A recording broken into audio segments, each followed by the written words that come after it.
First, I'd like to congratulate two members of this committee who were instrumental in organizing the inaugural ceremonies that took place at the Capitol earlier this week.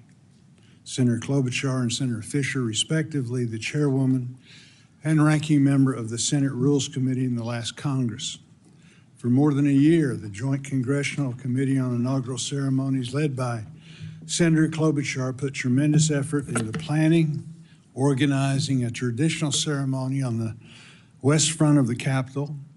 As you know, those plans had to be set aside at the very last minute because of the bitter cold for the more intimate gathering inside the rotunda that we witnessed on Monday. Thanks to her efforts and without missing a beat, our nation's tradition of peacefully transferring power continued, and the president was sworn in on the 20th of January as required by the Constitution. Many thanks to Senator Klobuchar, Senator Fisher, and the staff for successfully organizing and hosting one of our nation's most important civic traditions. I would also like to congratulate Senator Klobuchar on becoming the ranking member of our committee. I've worked closely with her over the years and look forward to continuing our partnership. I visited Minnesota with Senator Klobuchar in the spring of 2023 and met with farmers with the Gopher State in similarly cold weather that we're experiencing today, only it was in May.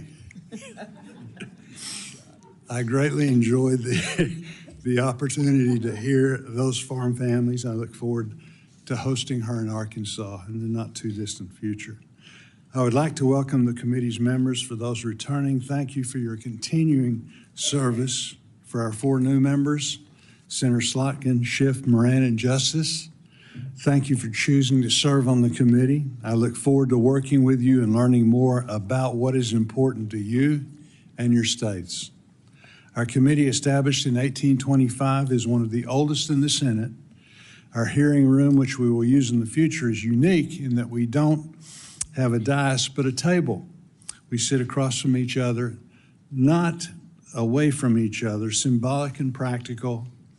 I look forward to convening many meetings in Russell 328 in the coming years for us to work together and address the concerns of our farmers and ranchers and rural communities and those needing assistance. As the chairman, my door is open to every member of this committee. The fundamental purpose of our committee is to solve problems and help our citizens. I welcome you to share your ideas, concerns, and your solutions. Agriculture is not partisan. We all care about our nation's farmers and ranchers. The state of rural America concerns us all. We all believe that no American should be hungry. I intend for this committee to be highly productive in the 119th Congress. Working together this year, we will pass a farm bill that will meet the needs of our farmers for today and for the future. This morning, we can meet to consider the nomination of Brooke Rollins of Texas to be the Secretary of Agriculture. Ms. Rollins, congratulations to you on your nomination. You have been nominated at a very challenging time for America's farmers. The cost for fuel, seed, and fertilizer remain high. Interest rates are also very high and continue to be high. Farm gate prices are low.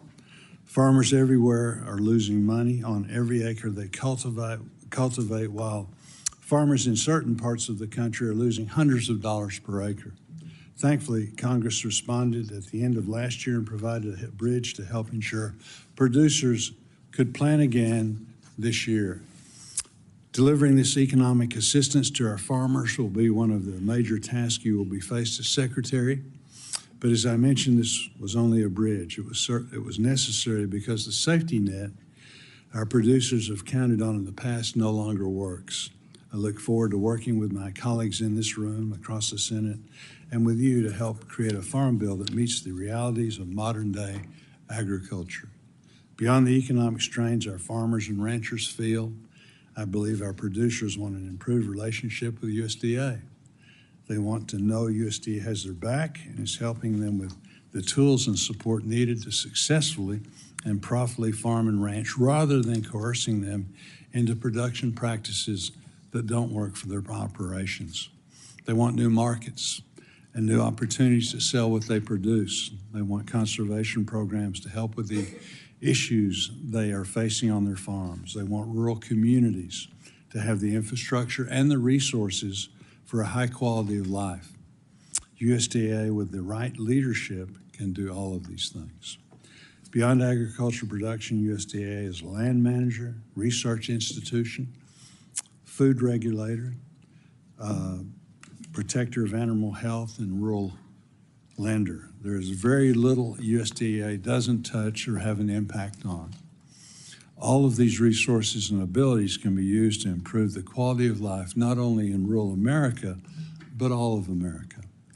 As I've met and talked with Ms. Rollins, it is clear the needs of American farmers, ranchers, and rural communities will be her focus. It's also clear that she has the relationships across the new administration and an understanding of the processes in which decisions are made in the executive branch to best position our producers for success. I look forward to seeing her bring her considerable skills and her abilities to bear at USDA for the benefit of our farmers, ranchers, and rural communities. I now recognize Ranking Member Klobuchar for her opening statement. Thank you very much, Mr. Chairman, and we welcome you, Ms. Rollins. Thank you, your entire family that seems to take up like 10 rows, as well as the FFA, your FFA officers. It's kind of an incredible group there, and your ag teacher. I want to thank Chairman Bozeman for holding this important nomination hearing. Thank you to our colleagues from Texas who are here. Senator Bozeman and I have been friends and colleagues for years, and as you noted, you came to visit my state. We didn't consider that cold that day in May. We considered it a beach day with a touch of snow. And I want to thank you for visiting with our farmers and our ranchers and our conservation and nutrition leaders in our state.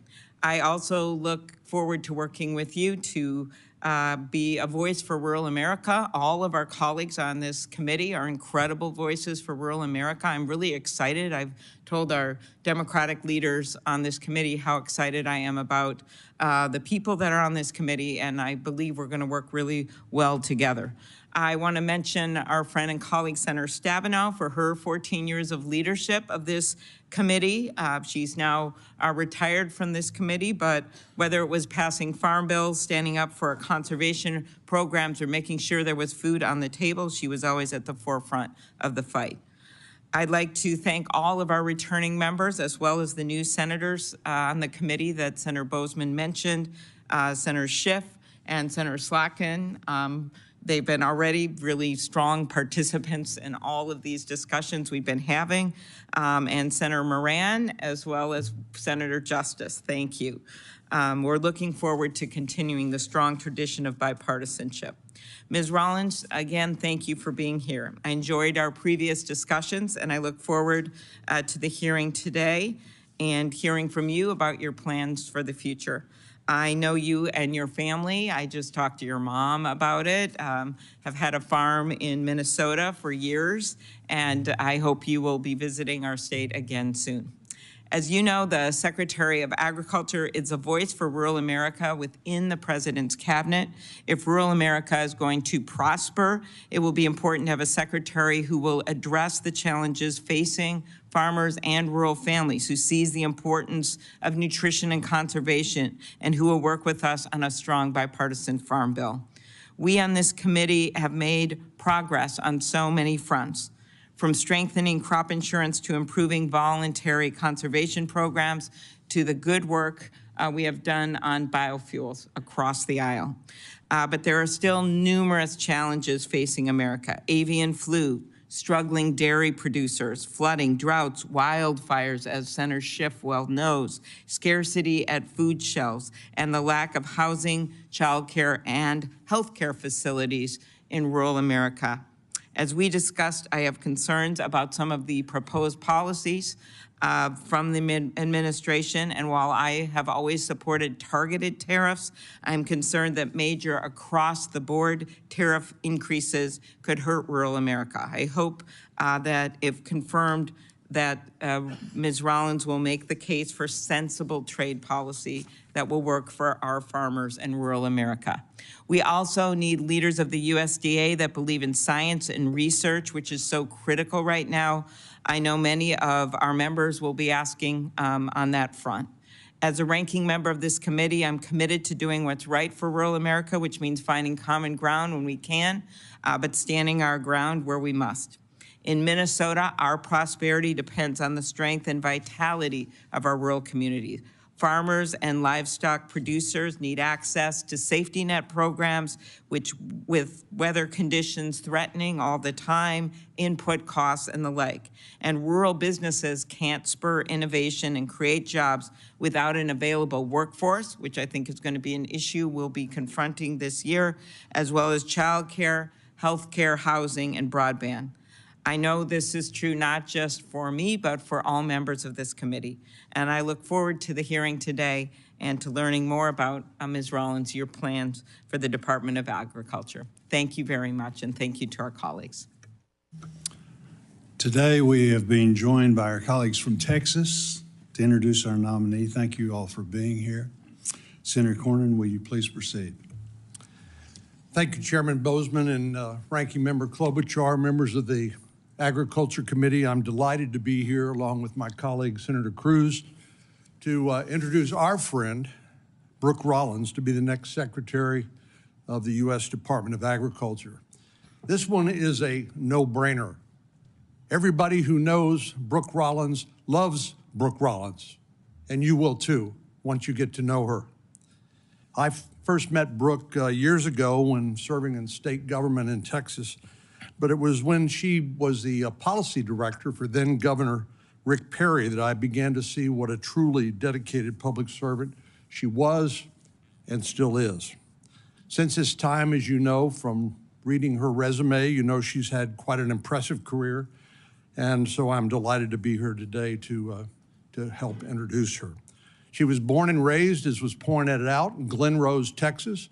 For those of you who haven't pulled out your map to see where that is, it's about an hour southwest of Fort Worth.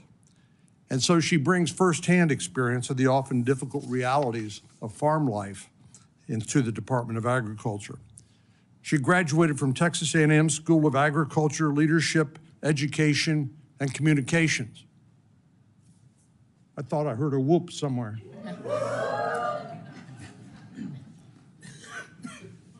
Texas is home to nearly 230,000 farms and ranches, more than any other state in the country. And 1 in every 7 Texans works in an agriculture-related jobs. This is critical to our state and to the nation, as has been pointed out. Brooke's agricultural roots will serve her well as Secretary of Agriculture to give farmers and producers from the Lone Star State and across the country a clarion voice when it comes to President Trump's cabinet. But Ms. Rollins' credentials go way beyond the day-to-day intricacies of farming. She's also a University of Texas Law School graduate and a policy wonk. She will confess to that during this hearing today. And that's demonstrated by her years of service as general counsel to Governor Perry and her 15 years leading one of Texas's premier policy institutes, the Texas Public Policy Foundation. And it was during President Trump's first administration, she served as director of the Domestic Policy Council. Many of us worked with her closely there, where she assisted Jared Kushner in that job. And you know that position is responsible for coordinating the domestic policy making of the White House and ensuring that decisions and programs are consistent with the president's goals and overseeing the implementation of the president's domestic policy agenda. Since her time in the first Trump administration, Brooke has served as president and CEO of America First Public Policy Institute, where she helped craft the agenda for President Trump's second term. I've worked with Brooke in a number of roles and seen her as she's helped advance bipartisan legislation, both in Austin and here in the nation's capital. And I know she will bring that experience and that temperament to her job at USDA. It's a good thing because she has her job cut out for her. First, Congress has failed to pass the 5-year farm bill, and I know that's priority number one for this committee. So she'll have an opportunity to work with each of you to shape this critical legislation that farmers and ranchers across the country depend on. And as has been alluded, I think, by Senator Klobuchar, the disasters that we've experienced throughout the country have hit farm country particularly hard. And I know she will work hard with you and all of us to make sure we provide an essential lifeline to our farmers and ranchers. As Coach Tuberville knows, the Texas A&M football team, of which Brooke is a devoted fan, says their student body is the 12th man who propels them to victory. I know Brooke is honored to step up now and become the 12th woman for the farmers and ranchers of America. I'm looking forward to working with her and with all of you to pass a farm bill and put farmers back where they deserve to be, and that is first and foremost in our policy deliberations. And I have no doubt that Brooke is exactly the person for the job to implement President Trump's agenda at USDA. So it's my honor to be here with all of you and her family and multitude of friends. Even her high school ag teacher is here. Everybody who knows Brooke loves Brooke, and I know you will too as you get to know her. So thank you for allowing me to be here and say a few words by way of introduction. Thank you, Senator Cornyn. Senator Cruz.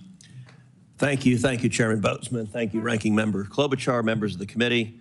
Let me start by saying what Senator Cornyn said a minute ago is absolutely right. This is a no-brainer. Brooke Rollins as a nominee to be Secretary of Agriculture is an extraordinary choice. And I have absolute confidence that every member of this committee is going to be very, very happy working with her in that role in the next 4 years. I've been friends with Brooke for over 2 decades, from when she was policy director for then Governor Rick Perry to when she led the Texas Public Policy Foundation, which became the preeminent free market state foundation in the country, to when she came to Washington to join President Trump to lead the Domestic Policy Council, to her more recent years leading the America First Policy Institute. At every stage, she's proven herself to be a leader. She's proven herself to be an innovative policy thinker. And she's proven herself able to bring people together to accomplish major objectives. All of those skills will serve her and the farmers and ranchers of America exceptionally well. To know Brooke is to know she's an Aggie. And all Aggies are members of a cult, which I say from a place of deep love. But I am convinced if you were to cut Brooke's hand right here, it would not bleed red, but it would bleed maroon onto this table. She brings that ferocity to everything she does. She brings creativity. She brings joy. Brooke is always smiling. And she's smiling because she has a vision of where to take us. She grew up in a small agricultural community, Glen Rose, Texas. Her summers were spent at her family's Minnesota farm, helping with the corn, potato, and soybean crops. And I have to say, Brooke, the level of foresight to kiss up to the ranking member as a young child is impressive. Her experiences in barrel racing, and by the way, for everyone who knows barrel racers, yes, they're crazy, and raising livestock for 4-H and Future Farmers of America installed in her a profound appreciation for the challenges and rewards of life in agriculture. Farmers and ranchers in America right now are facing extraordinary challenges. Challenges that are putting their livelihood at risk, putting their families at risk, putting the ability to provide food and fiber and clothing for the American people at genuine risk. The farmers and ranchers of this nation, the farmers and ranchers in the great state of Texas, are looking to this committee for leadership. and they're looking to the next Secretary of Agriculture for leadership. In Texas and South Texas, we face historic droughts, and yet our neighbor, the nation of Mexico, is in brazen violation of the 1944 water treaty that obligates it to provide water each year to the people of South Texas. I have no doubt that soon-to-be Secretary Rollins will be a ferocious advocate for those South Texas farmers, just as she is a ferocious advocate for farmers and ranchers in every one of your states and all across the country. She's going to be an extraordinary and even an historic Secretary of Agriculture. And I'm proud to join John Cornyn in supporting my friend Brooke Rollins, and I encourage you to do the same. Thank you, Senator Cruz. Again, thank you, Senator Cornyn, for being here. I'd now like to recognize our nominee, Senator Brooke Rollins, to introduce some of her guests before I administer the oath, and she gives her opening statement.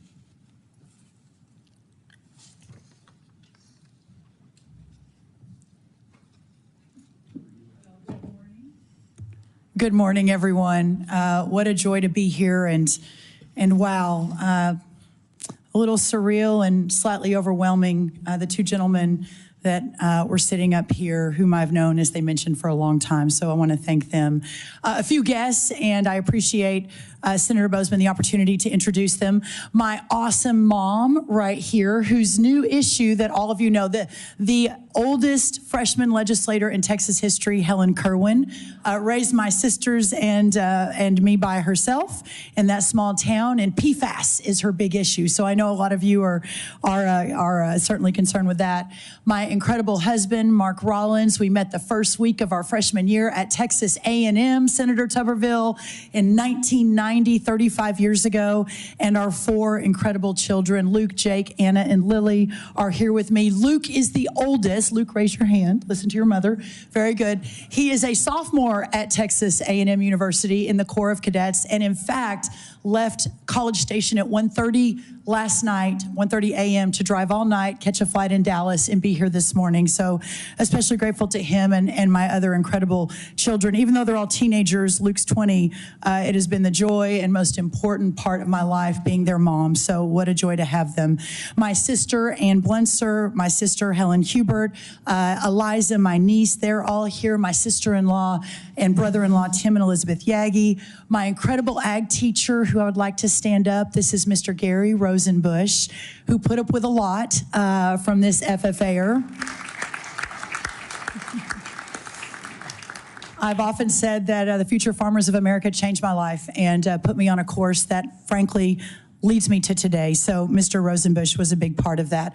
I also want to recognize, a lot of people know that I take great pride in my short, but I think very successful life as a little league softball coach. So my daughter Lily was the catcher on the team, but most of the rest of the team also flew in last night. The hot tamales, everyone, from Texas are here. Thank you guys for being here. My 1990-1991 state FFA officer team from all parts of Texas. There were 10 of us. The other 9 all came. Ag teachers, insurance agents, workers of the land. They're all here. And so what a joy to have my state FFA officer team here as well. If y'all want to stand. What an incredible inspiration. I know, Senator, I could go on and on. I promise I'm gonna cut this short, but one other person, Pastor Jensen Franklin of Georgia, who has been such an inspiration to me, flew all the way in from Free Chapel in Georgia to pray with my family and I this morning. So Pastor Franklin, I wanna thank you as well. One of the great pastors of our time. Pastor, thank you. I have so many Texas friends, other family that are here, but I'll wrap it there and just say what an incredible honor to have all of them behind me today. No, that's great. That's wonderful. Please stand and raise your right hand. Do you swear or affirm that the statement that you're about to provide is the truth, the whole truth, and nothing but the truth, so help you God? I do. Do you agree that if confirmed, you will respond to requests to appear and testify before any duly constituted committee of the Senate? I do. again, congratulations on your nomination. You can have a seat, and you're recognized for 5 minutes to give your opening statement. Thank you. Chairman Bozeman, Ranking Member Klobuchar, and distinguished members of this committee. First, my thanks to President Donald Trump for his faith in me to lead the United States Department of Agriculture. His confidence fuels my determination to deliver.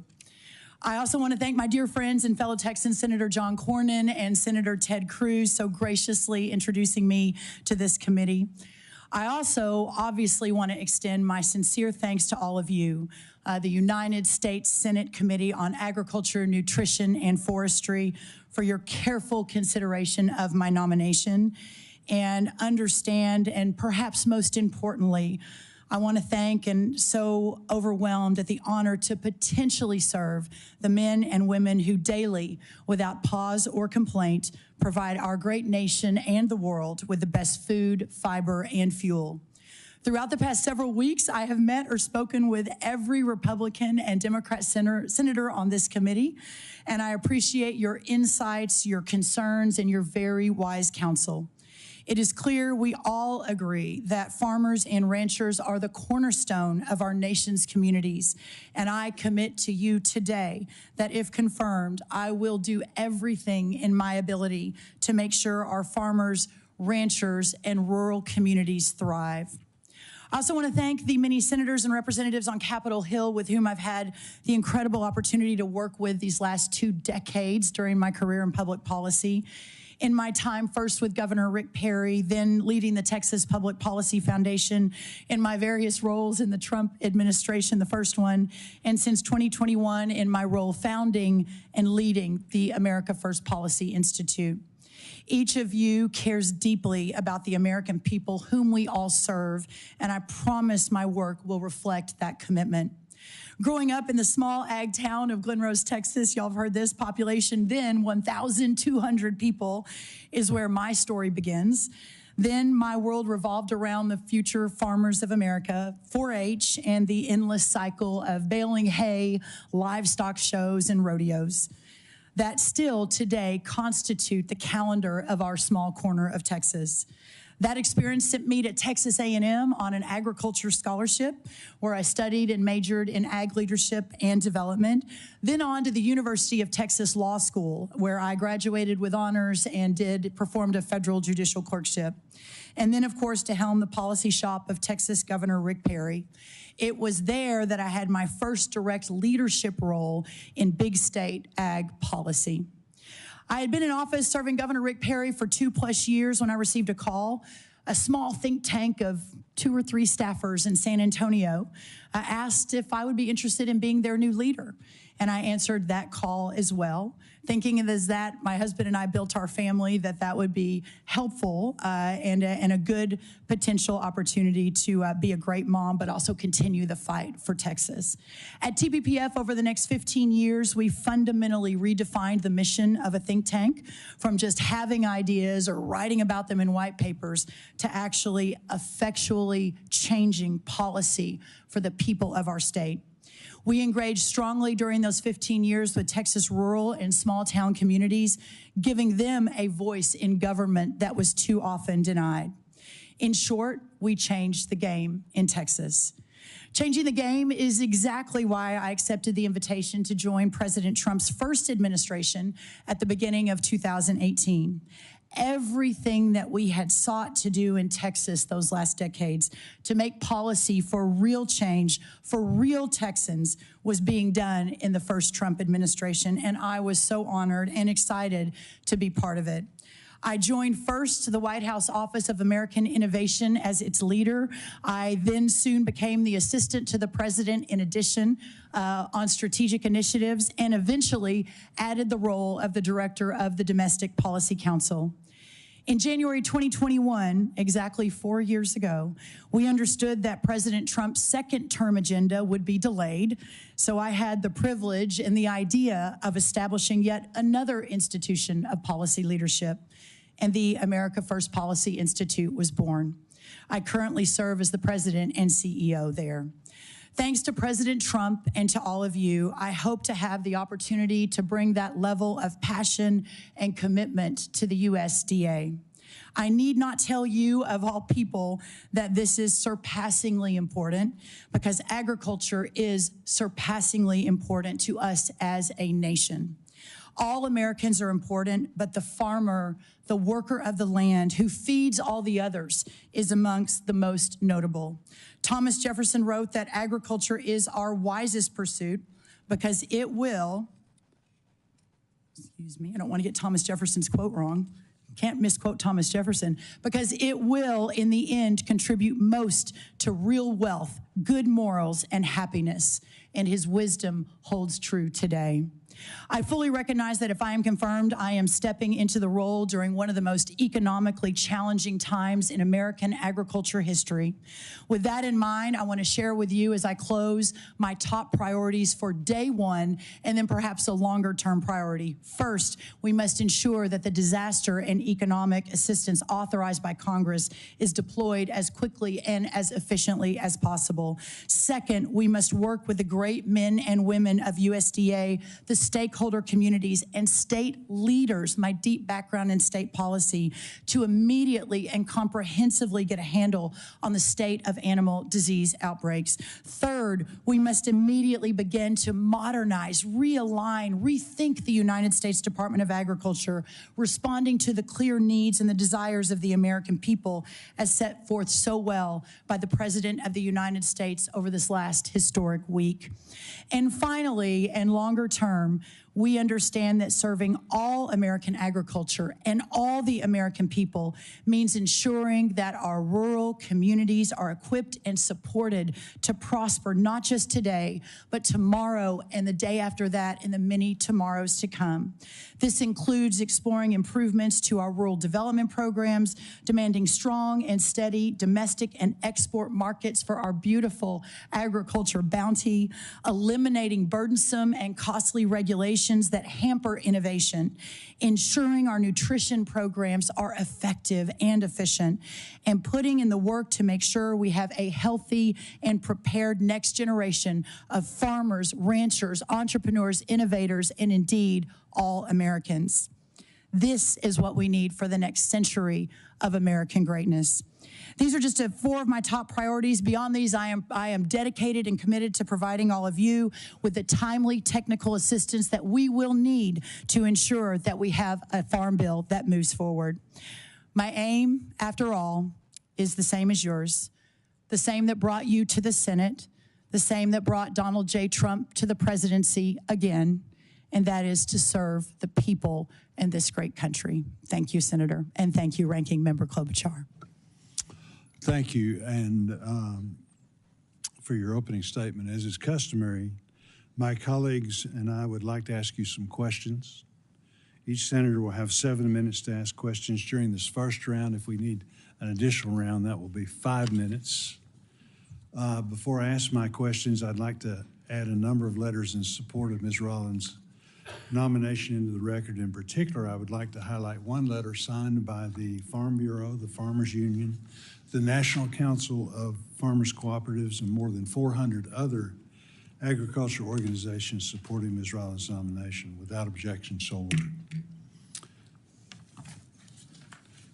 In your written statement, again, you alluded to, and the testimony that you just provided, you talked about your focus, some of the things you want to. Can you expand on that a little bit more? The first 100 days, what can we expect? I think the first 100 days, sir, if I am so fortunate to be confirmed, will be a fast and furious effort to ensure that we move that economic aid out. In fact, when I got the call from the president about this particular position, it was the honor of a lifetime to accept that call and to accept the nomination. But then about 5 minutes later, I started thinking about, okay, what do I do to make this successful? And perhaps the best, most effective, efficient United States Department of Agriculture in history since President Lincoln first launched this department. The aid to the farmers, top priority. Animal disease, top priority. Ensuring that we begin to move toward President Trump's vision. I work for him. I am his cabinet member, but also working alongside all of you. And so many of the conversations that we all had over the last 4 to 6 weeks from both sides of the aisle, from both Republicans and Democrats, were very encouraging to me.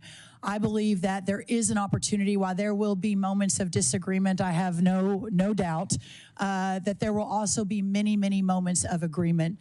So, Chairman Bozeman, my thought is that we get in there, and anyone that knows me and that has worked with me over the course of all these years know that excellence is not only the goal, but the expectation, that we move with rapid speed to ensure it gets done, that we work 24 hours a day, 7 days a week for our constituents, which is American agriculture, and that at the end of the day, this country and that community is thriving in a way perhaps they never have before because of the work and the foresight and the goals and the vision that I think is so important. Good. I appreciate you on several occasions bringing up the disaster assistance.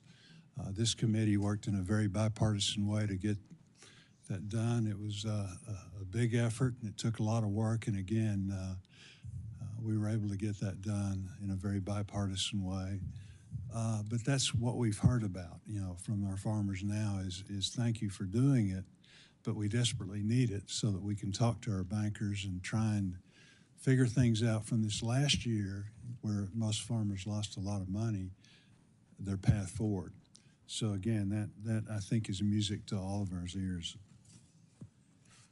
Trade is vitally important to American agriculture. Our abundant yields and high-quality crops help feed the world. Can you please describe how the President's trade agenda will prioritize the needs of American farmers and ranchers? If our trading partners unfairly target U.S. agriculture producers, how will the administration minimize the impact to our producers? Thank you, Senator, and I'm actually glad this is at the top of the next few hours because I think it is on the mind of every member of this committee and perhaps every member of the ag community across this great nation. The first thing I think that's important to note is in the last few years, we have almost a $45 billion trade deficit for our ag products. So a key priority will be expanding access to these markets across the country. We've already been sort of vision boarding, not to get ahead of the process, but I want to make sure I'm able to hit the ground running. How it is we begin to immediately effectuate bringing down that $45 billion trade deficit, and it's just up 42% in the last year. There is a deep recognition that corn prices are down 35% just in the last year as well, past 2 years, I'm sorry, and that in fact our farmers are hurting. Regarding the President's tariff agenda, I think it probably comes as no surprise to anyone sitting in this room that he believes it is a very important tool in his toolkit to continue or bring America back to the forefront of the world and to ensure that we have a thriving economy. But just as he did and we did in the first administration, he also understands the potential devastating impact to our farmers and our ranchers. And during that time, I have spoken with Secretary Perdue a few times on how that was managed into that team, so I fully understand, and that we are prepared to execute something similar if approved, if confirmed, but also working with the White House to ensure that we can close those holes for our farmers and ranchers moving forward under any sort of tariff execution in the next coming days, in the next few years, and that will be a top priority of mine. Very good. Hunger is an issue that we continue to face. My home state of Arkansas has the highest rate of food insecurity in the nation. At USDA, you will be responsible for leading 16 nutrition programs that assist 1 in 4 Americans. These programs make up the vast majority of the spending at the department. In spite of these programs, which have grown substantially over the last 20 years, the national food insecurity rate has hovered around 12% since 2001, even during times of economic prosperity. The goal of these programs is to provide temporary assistance to those in need, but the focus on moving families to a place of economic independence has been lost. Will you commit to reviewing these programs to ensure they help incentivize Americans to secure steady employment while still being able to trust that their federal supplemental assistance can be relied on in times of need? Senator, I so appreciate your concern and focus on this incredibly important program. I think sometimes people on our side of the aisle are framed as those that don't care as much about the kids or those who are hurting or those from disadvantaged communities. I know I have spent my career working to ensure that every corner of America, that everyone has a shot at the American dream, first with Rick Perry, then with my think tank, then with President Trump, then with the AFPI, the America First Policy Group. And so I, too, have a real heart for this work, and I've talked to many of you about that in your offices.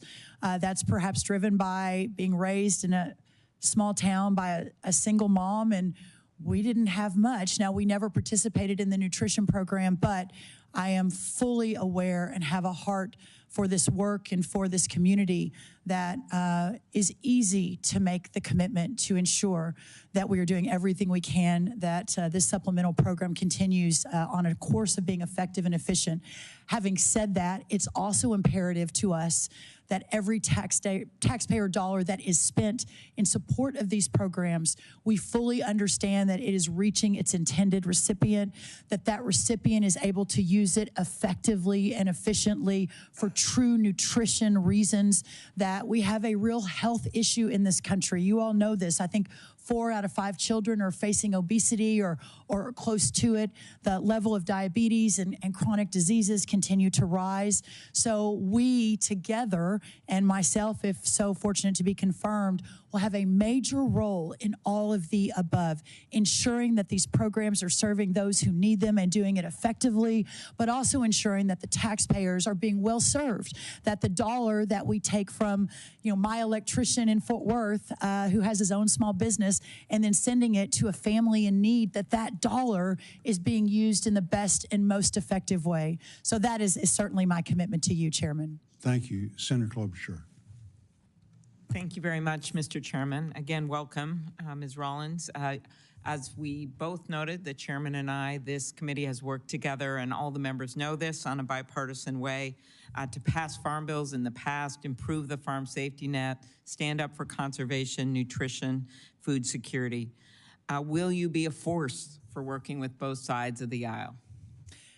Thank you so much, Senator Klobuchar, for that question. And it is exceedingly important to me that we deliver for American farmers and ranchers, exceedingly. And I have already begun to lose some sleep over how to make that happen in a way that is productive in supporting your work. And I have a long history of working in a bipartisan manner. It may not be at the forefront of my bio or my resume, but I worked with many of you in the last administration on the First Step Act, which I believe was perhaps the hallmark of President Trump 1.0 in bipartisan work together.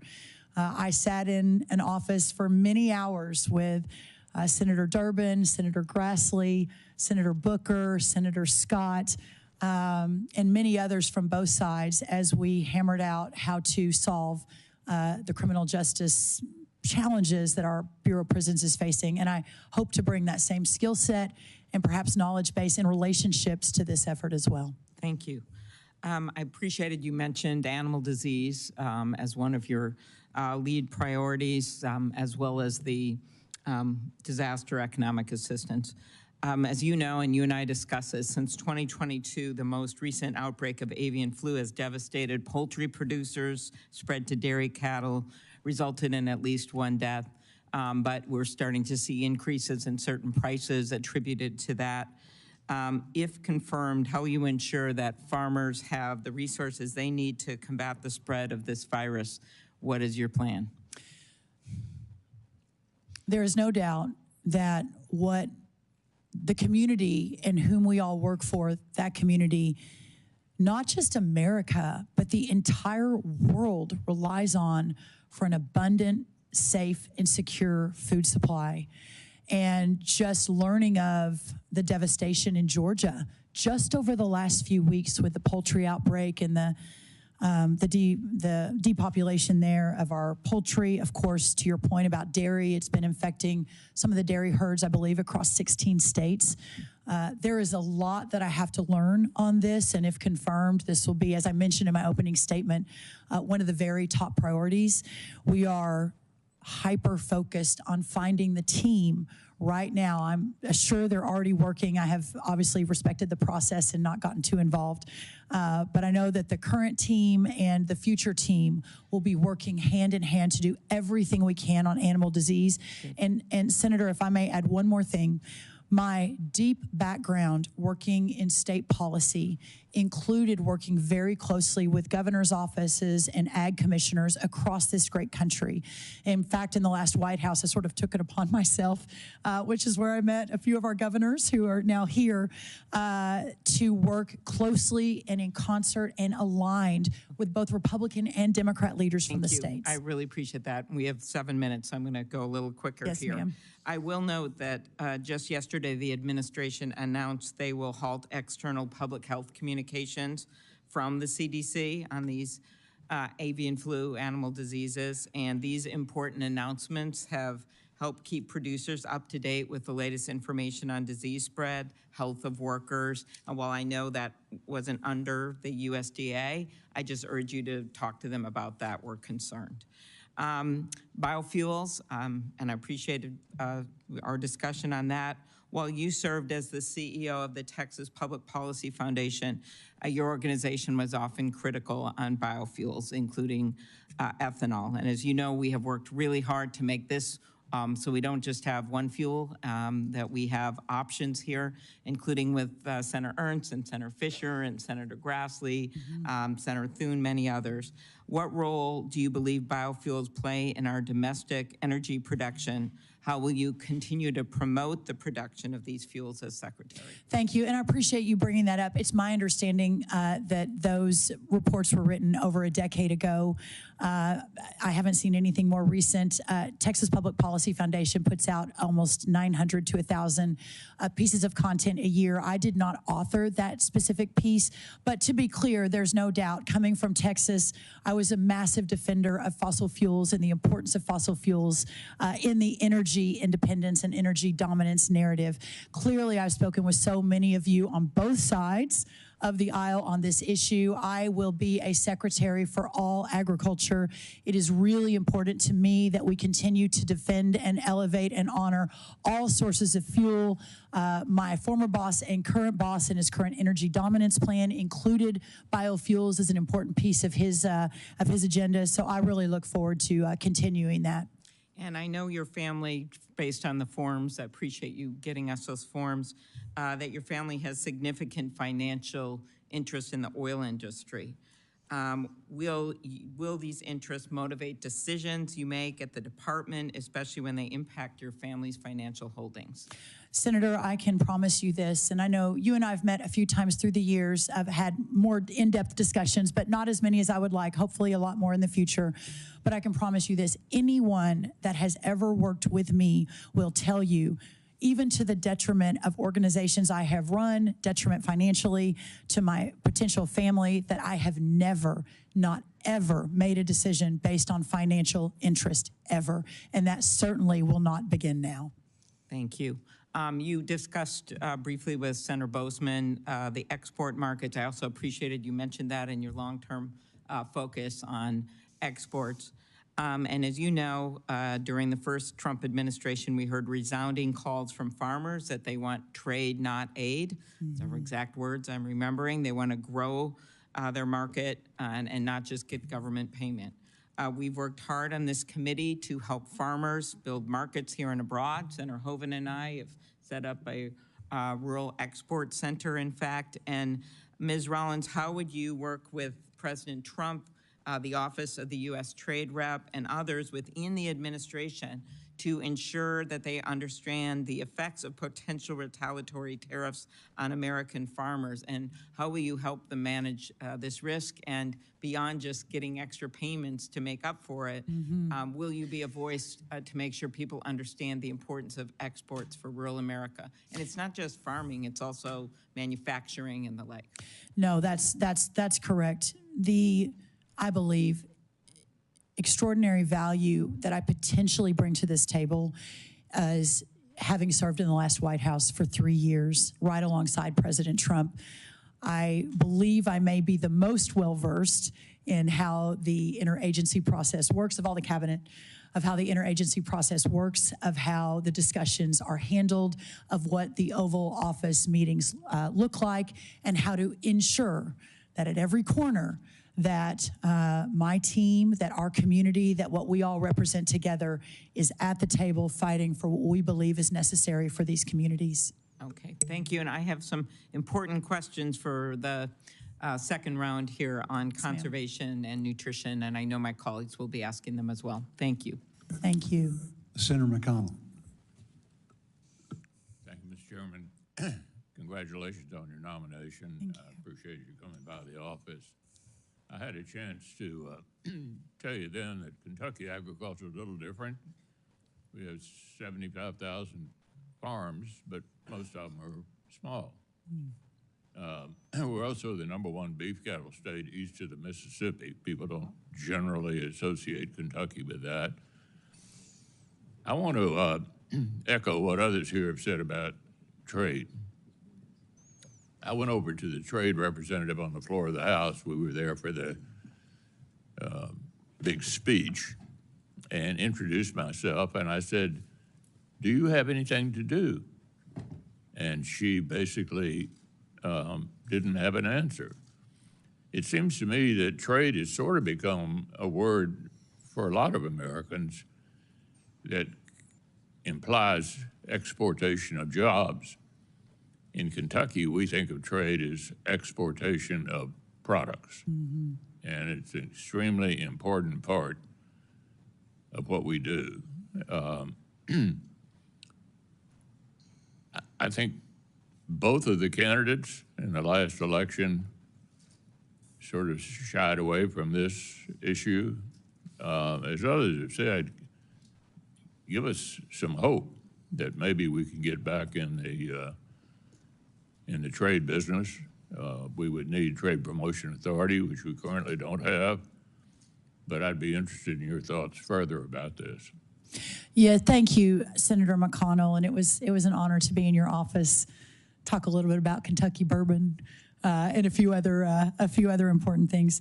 It's the first time I've ever heard, I think, anyone say that President Trump has shied away from anything. I don't specifically have or recall anything specific about him not talking about trade, other than perhaps to your point that our country and especially our ag community is in a tough spot right now with regards to exports and moving our products out. I know that the USMCA is back up for negotiation along with other trade agreements.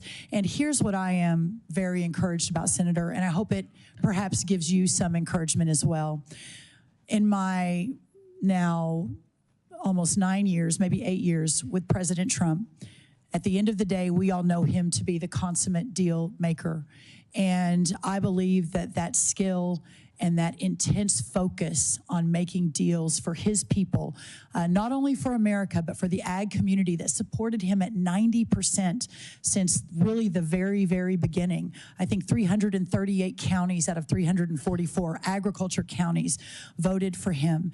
He knows that these are the people that have been with him the longest. And I sincerely believe that if I do my job and in working with all of you to ensure that the White House and that our partners across the agencies have all of the data that they need, while at the same time we're working across the world to bring in new trade partners, to expand access for new trade products and for all, whether it's the specialty crops or the row crops or the livestock industry. I believe, as the president mentioned in his inaugural address, that we're embarking on a golden age, and I also believe this is going to be a very, very big part of that. Okay, I want to shift to something Kentucky specific that we discussed in the office. I want to bring it up again. Back in 2020, through the appropriations process, I managed to allocate $65 million for an agricultural research service lab at the Kentucky College of Agriculture. That was 4 or 5 years ago. nothing's happened yet.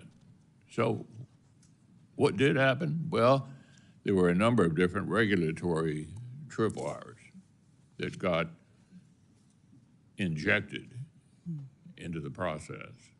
And in trying to meet those regulatory tripwires, slowed everything down. I want to see construction begin. The money is there. What can you tell me to give me hope? We did discuss this, and again, another passion of mine that has been mentioned is my love for Texas A&M and the ag school and the research facilities.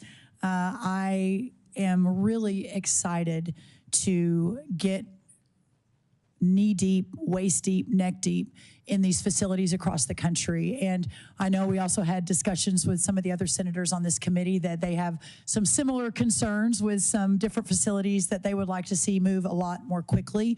Senator McConnell, I commit to you that we will immediately begin digging in on what is happening.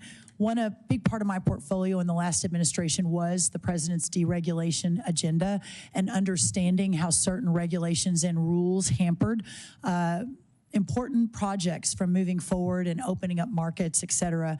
So I actually believe that with the right team in place and with your quick confirmation of some of those undersecretaries, that we'll be able to dig in, figure out what's happening, work with you and others from Kentucky to figure out what's going on and figure out how to move this forward.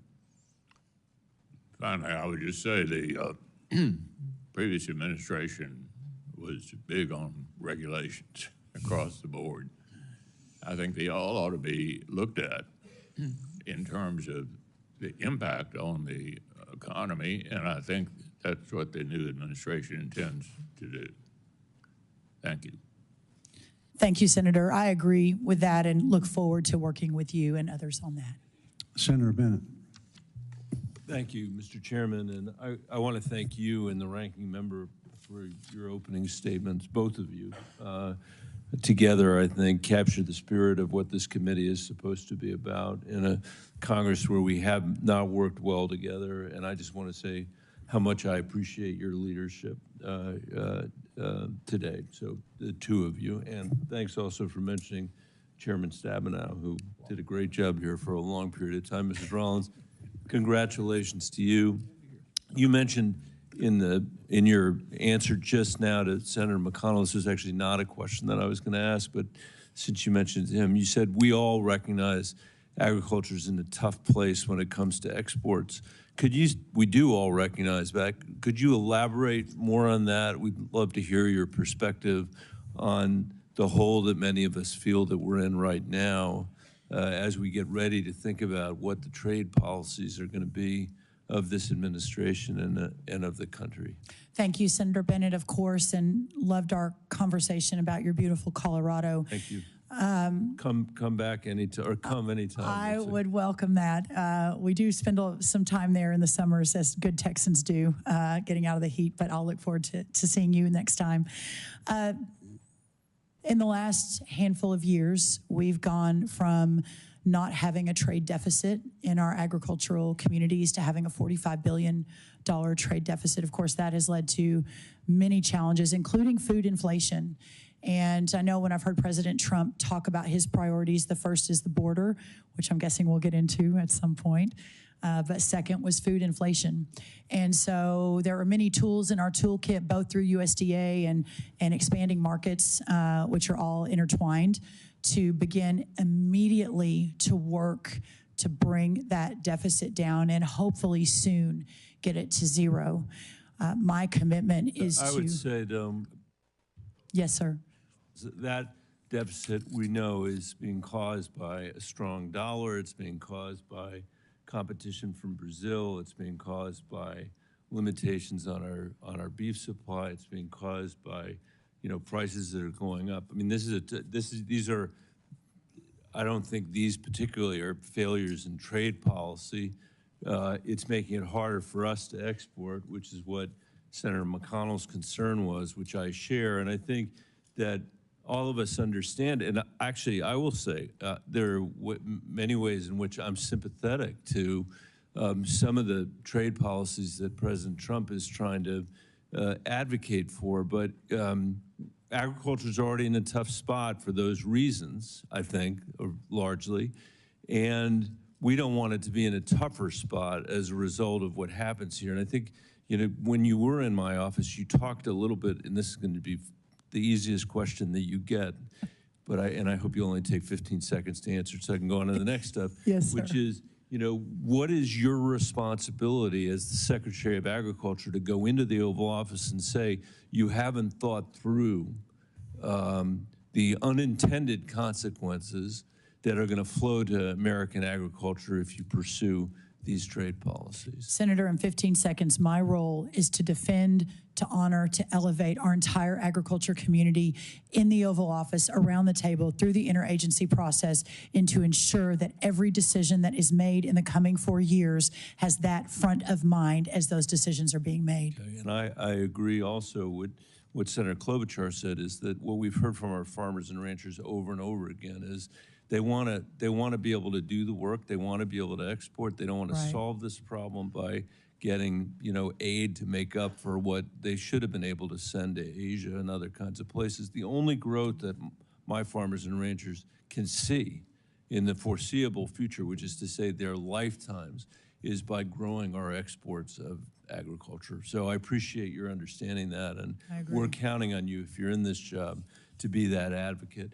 We also had the chance when you were in my office to talk a little bit about something that, you know, I've focused on here the entire time I've been on this committee, which is the state of our national forests throughout the American West. As you know, and I know you know this, they're incredibly important to us because every single community that we have, no matter how big or no matter how small, every single farm and ranch that we have is downstream from these snowpacks and downstream from these national forests and the condition of these national forests. And they're national forests for a reason. You know, they are national forests.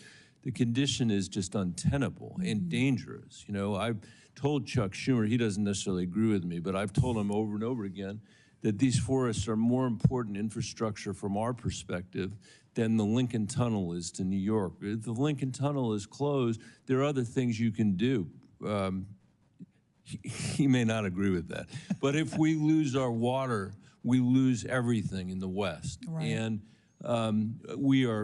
Coloradans are watching what's going on now in California. Senator Schiff, with broken hearts because of what is happening there. We've seen it happen at a much smaller scale, but still universal in our state with things like the Marshall Fire. So I wonder if you could talk a little bit about the importance of these national forests, how you think about the stewardship here, you know, whether or not we should be considering the fact that if we wait to fight these fires, it costs $50,000 an acre to fight them, whereas if we do the work on the front end, putting people to work in our national forests, it can cost $1,400 an acre to do it.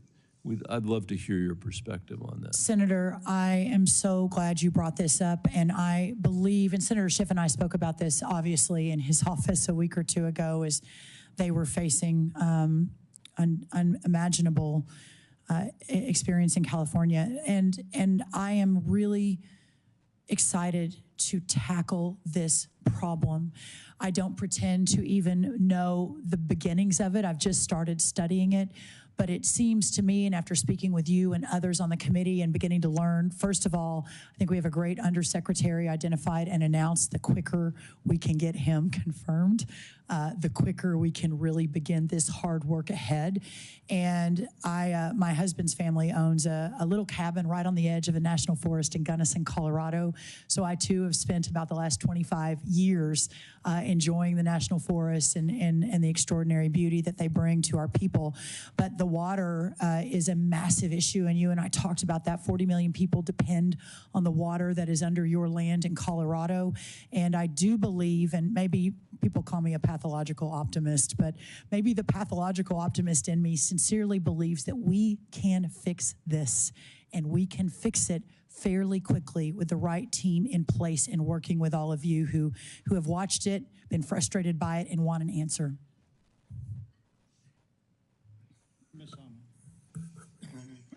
Senator Hovind. Thank you, Mr. Chairman. And I want to thank or express to both you and to the ranking member that I think we're fortunate to have both of you in the role as chairman and ranking member. We've worked on many things in the past together, and I very much look forward to working with you in the future. And again, feel this committee is fortunate to have both of you in these roles. Welcome.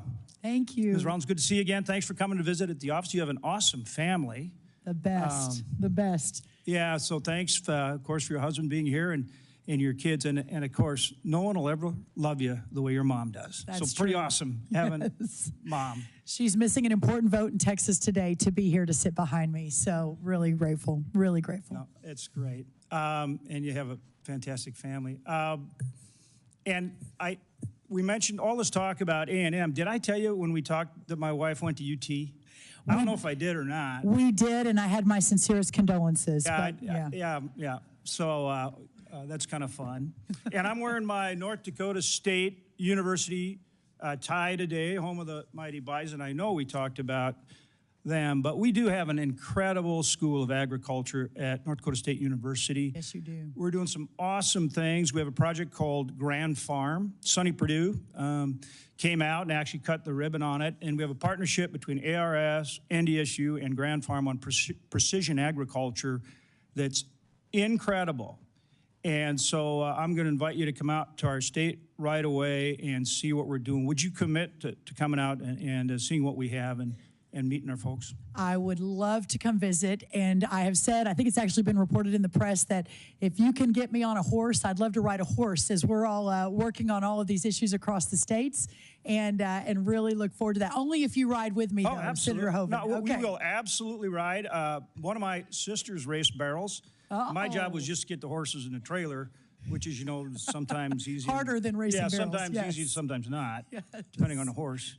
It's true. But we'll do it. Sounds and I'm great. so glad to hear that. And, of course, love your background in ranching. My grandfather was a cattle rancher. And back in the good old days when we raised Hereford instead of all the Angus. Love Herefords. Farm bill. Will you commit to work with us to get a farm bill? And it is so incredibly important.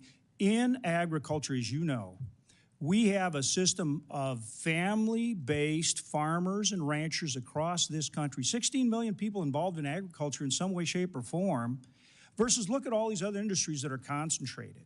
We have this system of family-based farmers and ranchers, businesses, small businesses, and what they produce for every single American every single day is the highest quality, lowest cost food supply in the world.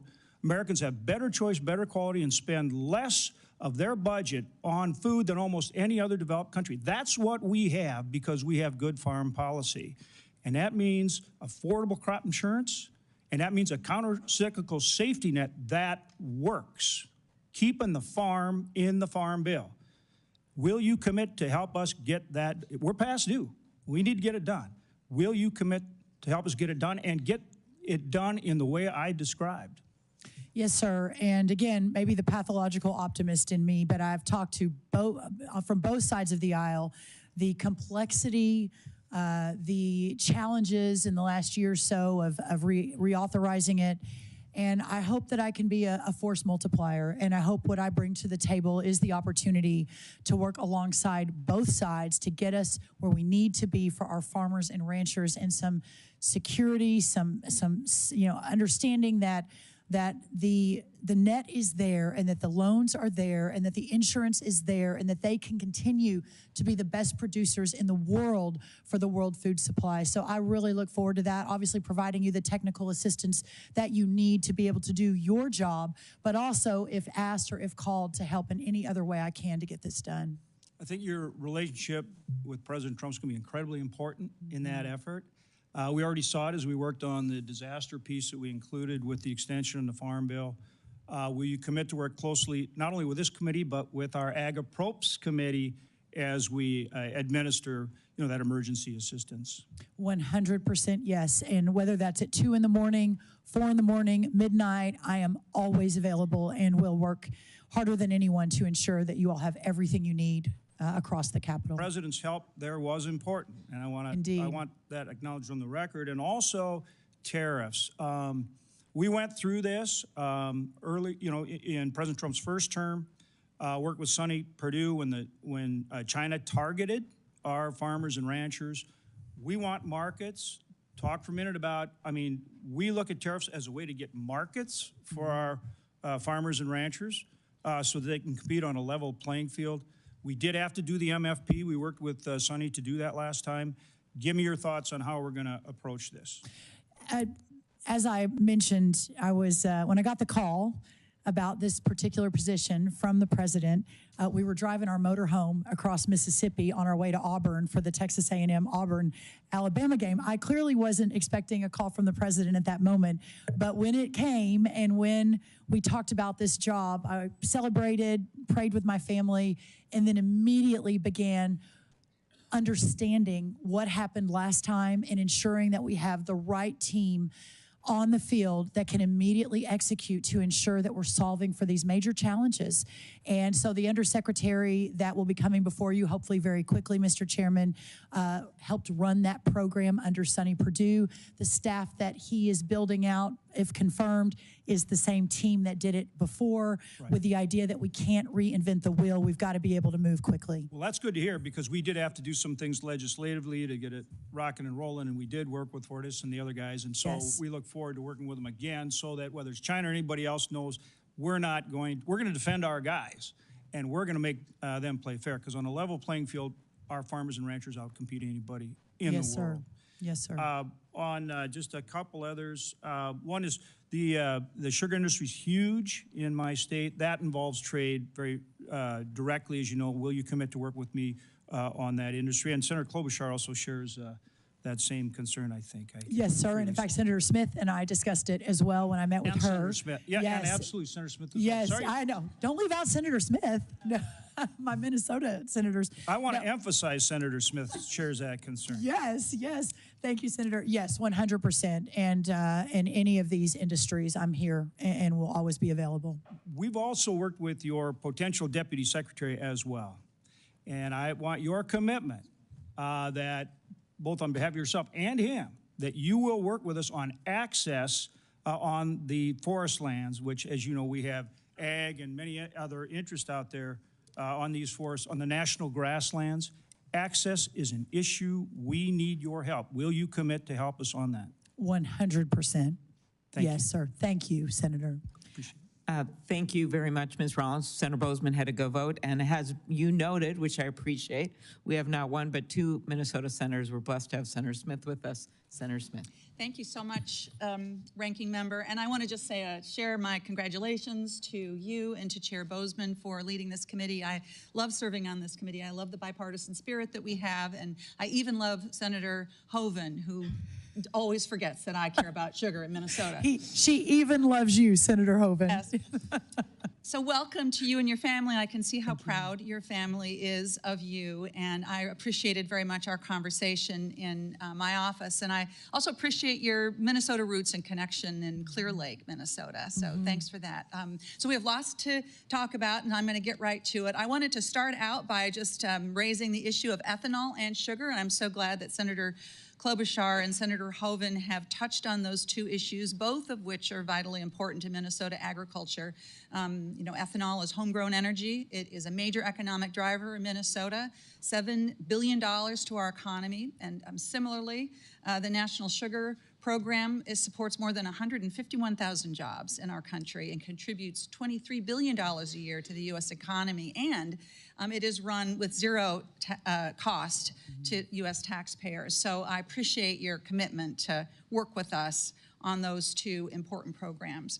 Let's turn to rural development. You come from a small town, and I represent a state filled with small towns and rural places that are full of energy and creativity and innovation and talent.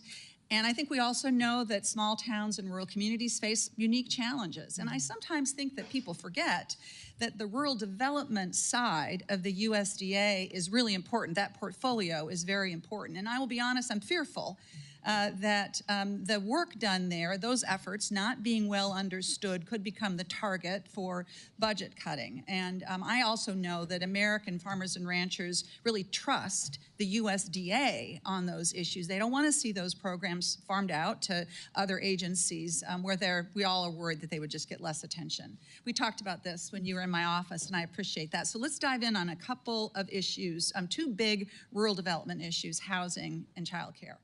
So we know we have a serious shortage of affordable housing in rural communities. These are places where our elders and folks that live on fixed incomes, people who make our food system work, it's where they live. For decades, the Rural Housing Service at the USDA has helped in those communities, and everyone agrees it needs to be modernized and updated. Last Congress, Senator Rounds and I introduced the Rural Housing Service Reform Act to do that. We have 14 bipartisan co-sponsors. So I want to ask you first, Ms. Rollins, can you talk a bit about your vision for how the USDA can engage on rural housing, and will you work with me on rural housing service reform as we're describing in our bill? Thank you, Senator Smith. And I think of all of the portfolio, if confirmed, that I am taking on, the one that excites me the most is the opportunity to put forward a vision and build a program around revivifying, restoring, and bringing back rural America. And clearly, the federal government itself can't do that, right? There's going to be many, many factors, but the idea that we at USDA can lead that effort, that it's not just about elevating our farmers and ensuring our ranchers are protected, and that USDA is doing everything they can to defend them. It is an all approach. It is housing, it is childcare, it is education, it is all of the above. And one of the things I think I bring to the table, and I think Senator Smith, you and I, and even Senator Klobuchar discussed this, in the last White House, I led the effort called the White House Opportunity and Revitalization Council. I say I led it. We hired Scott Turner to lead it, who's now President Trump's housing nominee. And you all, if you haven't met him, will love meeting him, former NFL player and just a pastor and a visionary. But in that effort, we were really focused on urban communities and the disadvantaged communities within those urban communities. And over the course of many months, across the agencies, across the government under President Trump, we focused on the myriad of programs that were duplicative, that tried to serve the same constituency, that sometimes were fine, but other times was not a great use of dollars. So having an all-of-government approach like that, where we can really understand what role HHS plays, what role housing plays, and doing it quickly so we can begin to roll it out. A final thing I'll say, and I know, Senator, you've got one more question. America at 250, which America turns 250 next year, is going to be an incredible opportunity for us to take this message to every corner of rural America and to really get people focused on it. So I appreciate that very much, and I think we do need to bring that message, but we also need to make sure that we are supporting and improving wherever we can those rural development programs at USDA and not throwing them under the bus, because I can tell you that they are counted on by folks in rural communities. So I hope that we'll be able to work together on that. I look forward to it. Ms. Rollins, I want to just touch in the time that I have left on the nutrition programs at USDA. You know, nutrition programs are foundational for healthy Americans. 2/3 of SNAP recipients are families with children. 1/3 are families with older adults or people with disabilities. SNAP is a rural development tool. In Minnesota, rural communities have the highest food insecurity in the whole state. And in this country, 9 out of 10 countries with the highest food insecurity rates are rural. So, Ms. Rollins, can you talk to me about how you see the rules around SNAP? And let's start with what you think about work requirements for SNAP. Well, first, I understand this is an incredibly important issue to everyone on the committee. My commitment is to ensure that we have the data, the research, and the understanding of this program to make sure that we are serving those that need it. And as I mentioned earlier, raised by a single mom in a rural community with 2 little sisters, she worked at the library. She made $5 an hour. I understand this. And is it your view that we need to adjust or change the work requirements for SNAP?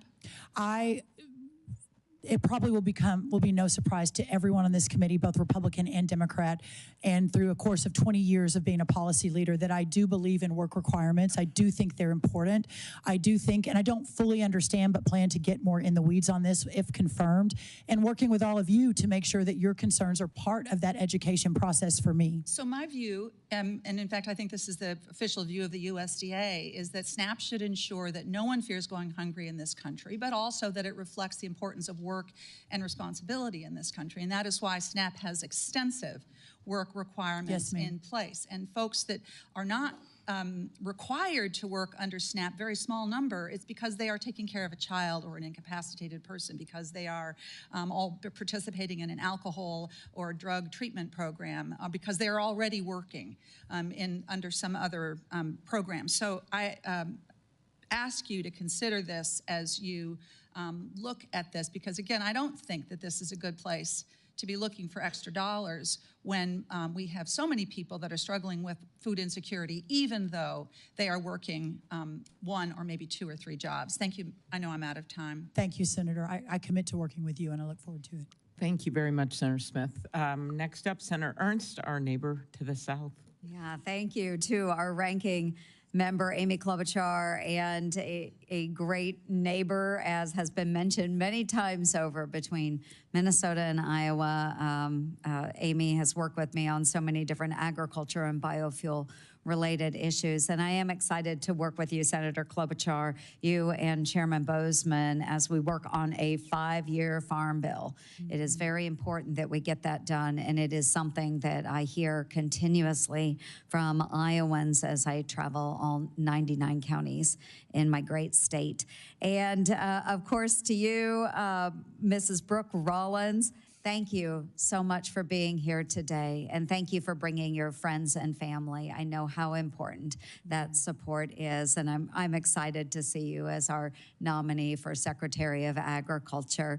I know you're an ag girl at heart. We have talked about it in length. I truly am too, and I do have full confidence in your ability to lead this department, full faith and confidence in this role. So, Ms. Rollins, something that you and I talked about, I'll start with this one. We talked about it at length, is telework. And I know that we must address some of the work policies for federal employees at the Department of Agriculture. As you know, the GAO reported USDA's headquarters has a space utilization rate at just 11%. 11%. I've even received whistleblower letters from employees describing the building as a ghost town. So last year, I addressed this exact issue with then Secretary Tom Vilsack and was met with very strong opposition.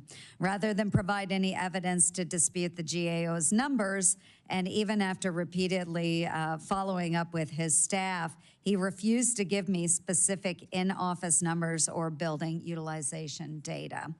In stark contrast, President Trump acted immediately to get our federal workforce back to actually working for the American people. So, Ms. Rollins, in line with these efforts, what's your plan to achieve the 60% utilization goal for your headquarters buildings, which has been set by Congress? And secondly, will you commit to requiring each USDA employee to show up to the office? Senator Ernst, thank you, and I really loved our time. We first started talking about this in way before even the election. Way back. And I love your intense focus on ensuring that those who are hired and paid by taxpayer dollars are fully committed to serve in the most effective way wherever and for whomever they work. And that is, I believe, being in an office almost every single time. And it's not my belief alone. Obviously, President Trump has been talking about this. I believe there was even an executive order in the last day or two calling for the same. So I do look forward to getting into the office and hopefully very soon, and really working to effectuate the most effective workforce that the United States Department of Agriculture has ever had in the history of this country, and in so doing, ensuring that they are all in the office to make that happen. Wonderful. Thank you for that commitment. And another area that has been brought up quite frequently up here on the dais, and one that won't be a surprise to you, but another area that is critically important for my Iowa farmers is biofuels. It's a key source of demand for our corn and our soybeans. During the Biden administration, this industry really did suffer from deflated renewable or the RVOs. The last-minute announcements on sales of E15 and the lack of clear tax policy guidance on the 45Z clean fuel production credit, which is something that Senator Marshall of Kansas, and I were just discussing. Many of these moves have forced plants to idle or stop production completely. This is a huge issue for us. This is threatening hundreds of rural jobs and squeezing grain prices in the process. So I do applaud President Trump for making E15 a priority. He did have an executive order on that, but I do look forward to securing a permanent fix in law. But we will need an all-hands-on-deck approach for crafting future RVOs that reflect production capacity and guidance on the 45Z that will support American farmers. So, Ms. Rollins, the USDA has a very big role to play when crafting these policies. As Secretary, will you commit to supporting biofuels and working with me to provide certainty for our farmers and the entire renewable fuel industry? Yes, Senator, and I really look forward to that. I think there's no question where President Trump stands on this. I believe, if memory serves me correct, there was even an executive order on this in the last administration. It didn't come out of domestic policy. It came out of Larry Kudlow's NEC, so I didn't work on that directly. But I know the courts, I believe, overturned it and correctly stated that the Congress should take that up. I really look forward to working with you, but also with my friend Lee Zeldin, if confirmed, over at EPA on a piece of this, on the 45Z, with my friend Scott Bessent over at Treasury. I think that you all will find and hopefully be encouraged that the cabinet, if confirmed, we all know each other, are friends. Many of us are like family, and we really, really are looking forward to working together on these cross-agency issues like the ones that you've just outlined. That's wonderful. Really appreciate that, because in the last administration, I have to say that in conversations with the leaders at all of those agencies, we were really blown off and left swinging in the breeze. So I anticipate that President Trump will want to do right by our farmers and those that are producing renewable fuels. Another issue, just very quickly, Ms. Rollins, top of mind for Iowa's ag community is Proposition 12. We are the #1 hog producer in the United States, #1 hog producing state.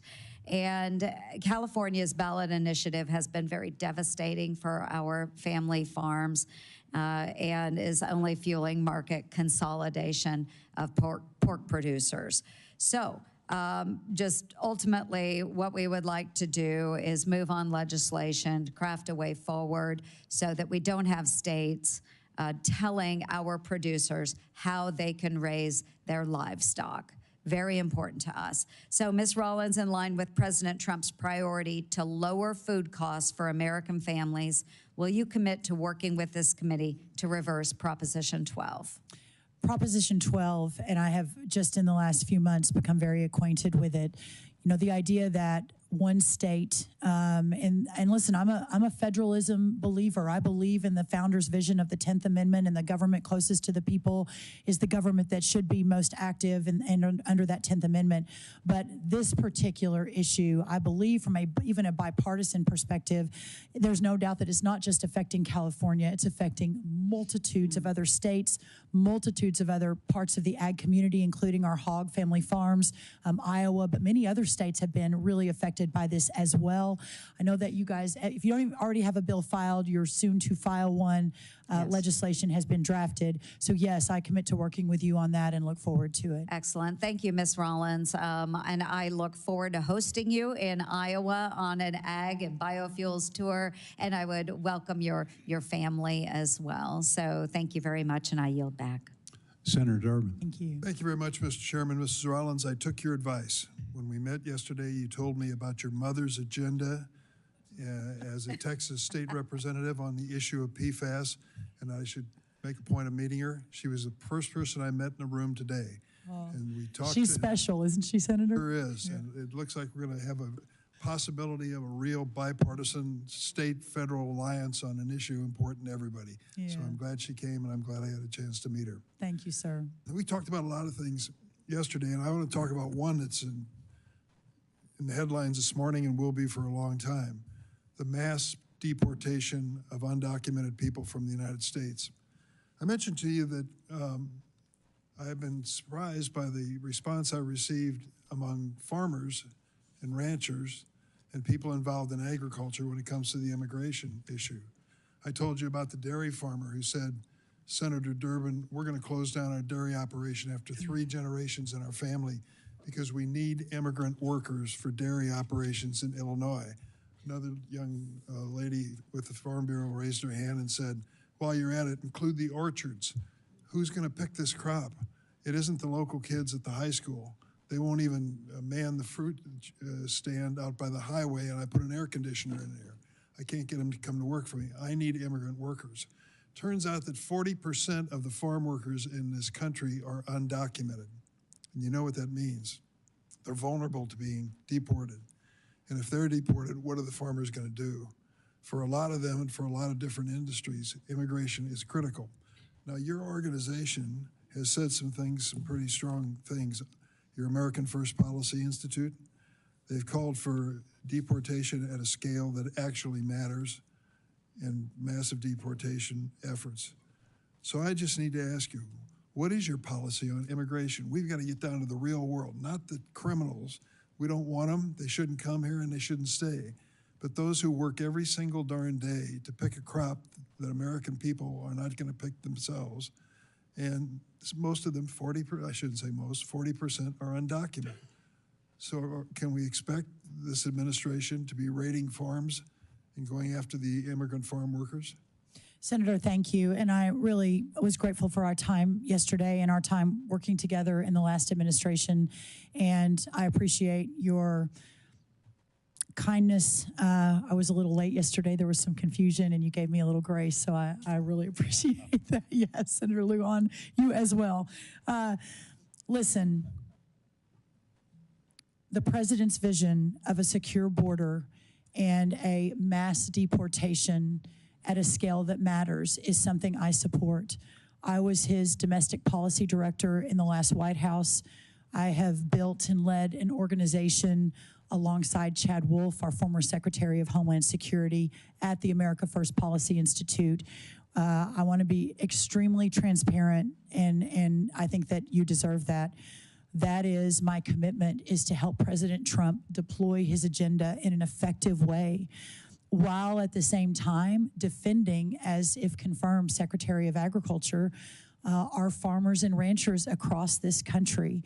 And so having both of those, which you may argue is in conflict, but having both of those as key priorities, my job is to work with, if confirmed, the Secretary of Labor, Lori Chavez-DeRimmer from Oregon, but she herself has family farms in California and Oregon, to work with her on the H-2A program, to also work with all of you to reform and perhaps modernize that H-2A program. We'll also say that the president has been very clear that this first round will be aimed at, as you mentioned, those who have committed crimes and are criminals while inside our borders over the last 4 years. So we will follow the data. We will follow and listen to our farmers and ranchers as this is moving.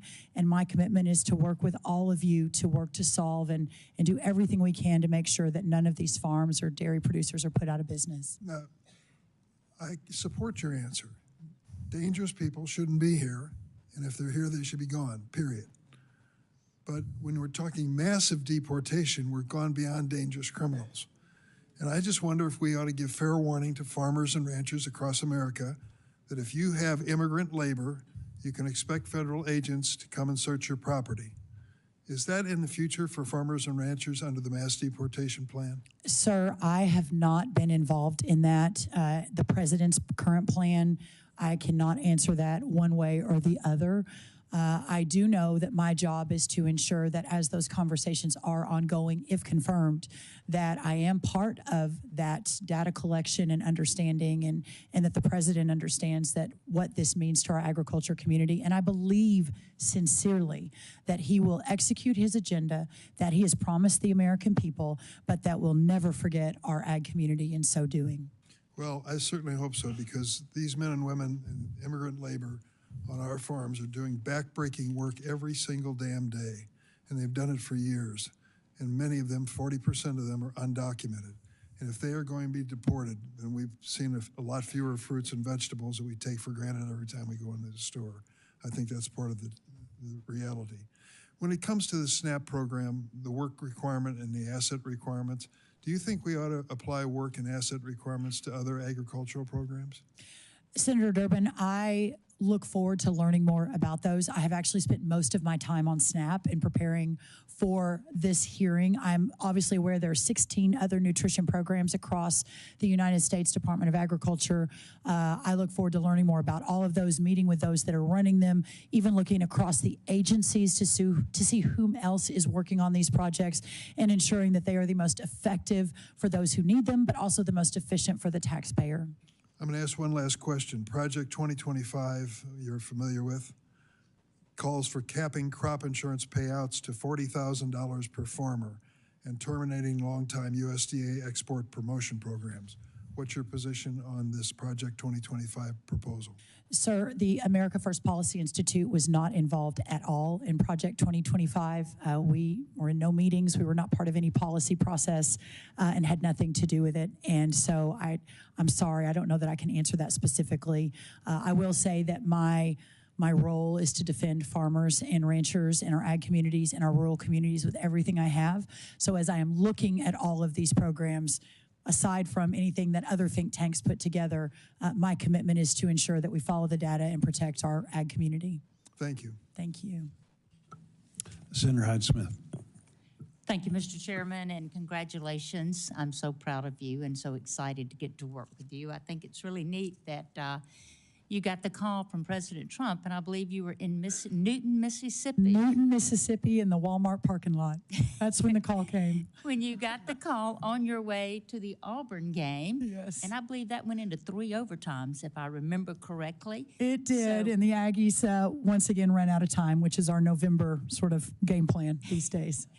Well, that was a super exciting day. Thank you. For sure, no doubt. And it was so nice to get to meet Mark out at the National Finals Rodeo. Thank you for accepting the invitation to come there. But I want to highlight 2 important things before diving into the questions. And that is the supplemental that was passed before Christmas. And I just want to thank Senator Bozeman. I want to thank Senator Collins on how incredibly important that was to get that into that bill, that $10 billion that will make a total difference in the survival of so many producers throughout the state. So thank you for that. That certainly didn't go unnoticed by the ag world. But I wanted to talk to you about catfish. Mississippi is the top producing state of catfish, our farm-raised catfish, and it's a huge contributor to our rural economy throughout the state. And our neighbors in Arkansas and Alabama, they're right there with us. But unfortunately, the foreign catfish issues, the imports, primarily Vietnam and China, that has really hurt the industry. But my greatest concern was now that it is being inspected by USDA Food Safety and Inspection Service, and it's charged with inspecting all those imported catfish. And I've been very concerned about how that has been implemented. They are far more rigorous than the Food Drug Administration inspection, but the inspection hasn't been at the top of the priority list for the last administration.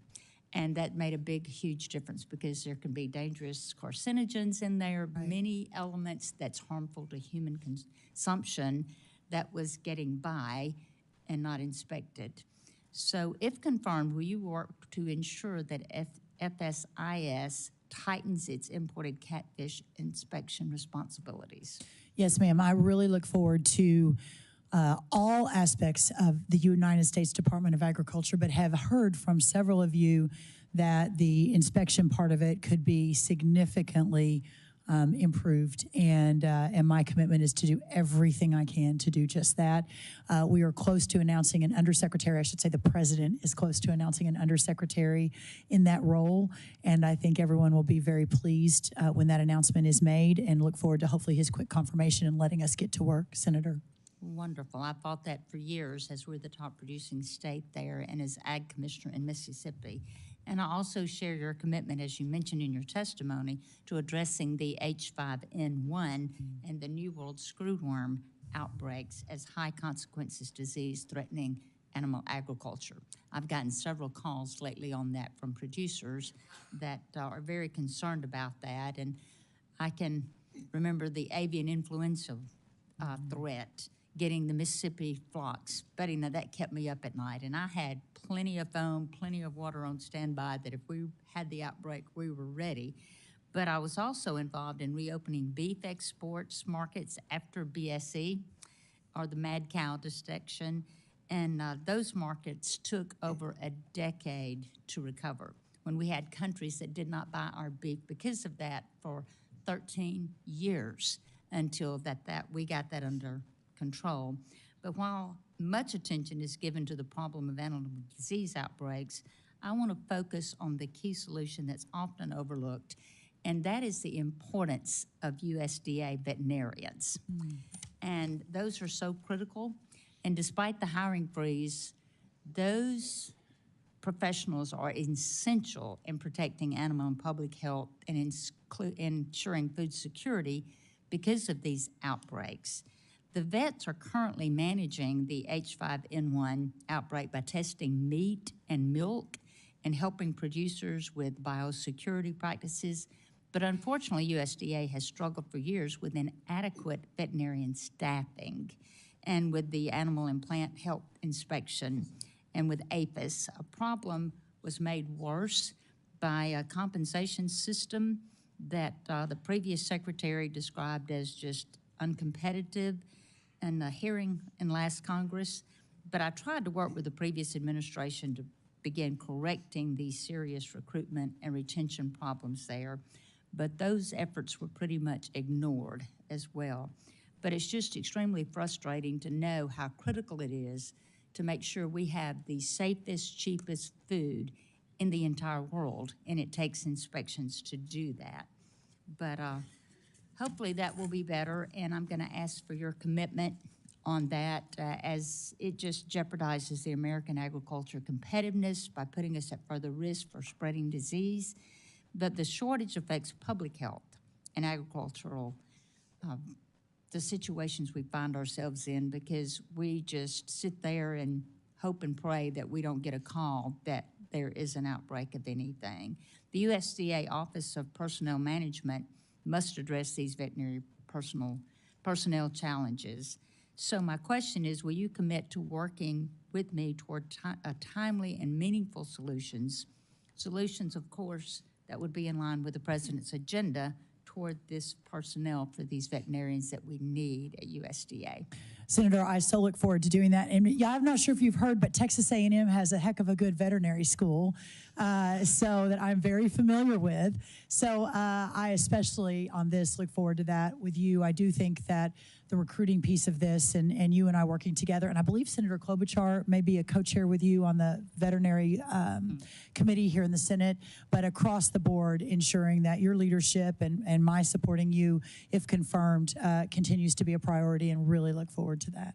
And one quick statement I want to get in to look forward to working with you on as well, once confirmed, is to address the USDA packers and stockyards rules concerning poultry. It's really caused some significant cost increase to our poultry growers, and it really doesn't have any quantifiable profits. So that's another thing that I would like to meet with you on, is packers and stockyards, the law that we all live by. Thank you so much, and I so look forward to supporting you. Thank you, Senator, so much. Senator Booker.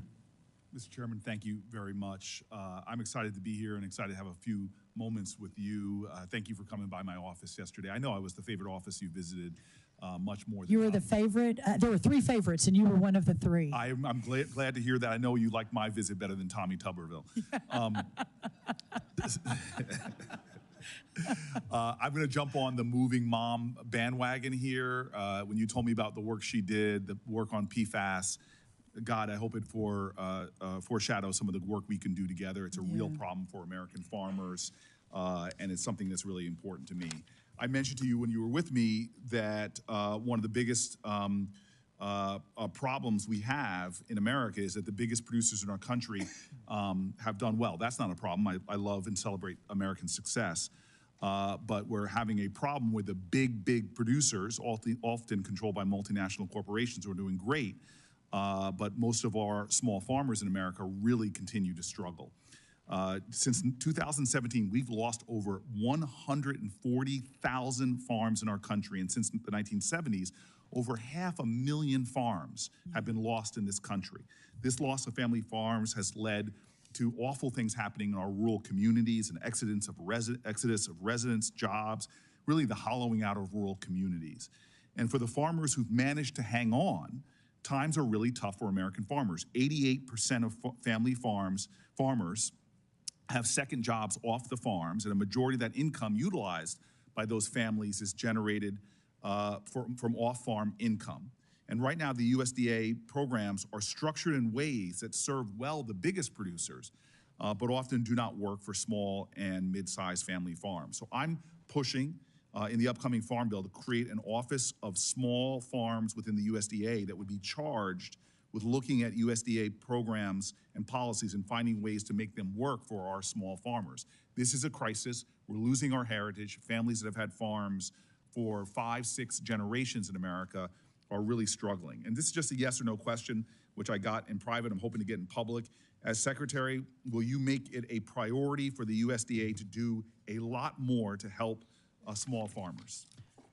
1,000,000,000% yes, which is Aggie math, because I think you can only get to 100% yes, but 100% yes. And Senator, we discussed yesterday, for me personally, that is where my heart is and my passion in restoring rural America and working together in all parts of our country. I am grateful. I'm going to say hallelujah, amen to your answer and remind you that your mother is watching. Yeah, yes, sir. All right. So as you know, we're also facing a global hunger crisis. Millions of people are in desperate need of food. For the past several years, Senator Bozeman and I have worked closely with the USDA to increase and expedite the USDA's purchase of commodities such as rice and wheat from U.S. farmers for shipment to countries where people are really suffering near famine-like conditions. It's a win-win for us. The USDA purchases really help our farmers, and at the same time, we're able to provide life-saving food to children and families around the globe. I know that you and I share a deep faith. It's a motivation behind what we do in our work, and you believe that the gospel calls on us to help people in need, but it's also a national security issue for America in helping to stabilize other nations and that are facing crises. My office is getting a lot of concern and concerning reports from farmers that humanitarian programs like Food for Peace may be paused by one of the recent executive orders. I really am hoping that's not true.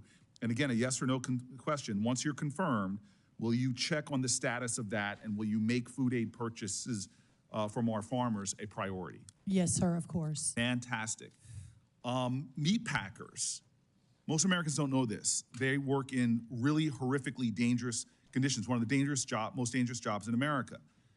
They're being forced to make repetitive motions every day, forceful ones.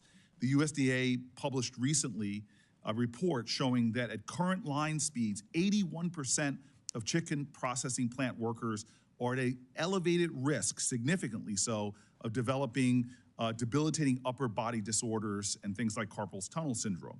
These workers also face a risk of serious injuries. On average, 2 worker amputations per week occur on slaughter lines in the United States of America. Just imagine if that was your family member.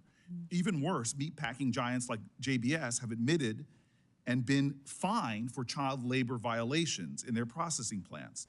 The USDA currently is one of the largest buyers from these big meat packers. I have a bill with Senator Josh Hawley. It is a bipartisan bill to stop federal contracting with companies with child labor violations. As Secretary, yes or no, will you commit to using the agency's purchasing power to force these companies to end these horrific abuses, child labor practices, and bad treatment of workers? Senator Booker, I look forward to working with you on that. I don't and have not spent enough time to fully understand, to commit one way or the other, but I absolutely look forward to working with you and learning more about this issue. Sure, Holly and I will definitely talk to you more. I'm grateful for that, yes. And I'm going to speed to my last question. Ultra-processed foods in school meals. We're facing a crisis. You talked about it earlier with our children. 38% of teenagers in America have pre-diabetes, among other often chronic diseases. We have a sickness epidemic in American children. We know that if kids reach adulthood obese, they are on a trajectory of a lifetime of sickness and suffering that will cost our healthcare system inordinate amounts and cost them as well. We know that 60% of children's calories, 60% currently come from ultra-processed foods. Many of them have unhealthy levels of salt and added sugar. With our school meal program, we have an opportunity to make sure that kids get healthy, nutritious meals that empower them in school that day and for their life. But right now, kids are still getting too many of their calories in schools from ultra-processed meals. Yes or no? If confirmed, will you commit to dealing with this crisis and really focusing on improving children's nutrition by reducing the amount of ultra-processed foods in our school meal program? The answer is yes, but I want to add to that if you don't mind. As I mentioned with Chairman Bozeman, I do think this is a crisis, and I do agree with you. And I think before my friend RFK Jr. Bobby Kennedy came on the scene, I believe that was in August, and became part of the America First movement, that this particular issue, while really important, was not necessarily at the top of the America First agenda. At AFPI, America First, we had some people working on it, but didn't expect it to be a priority in the administration.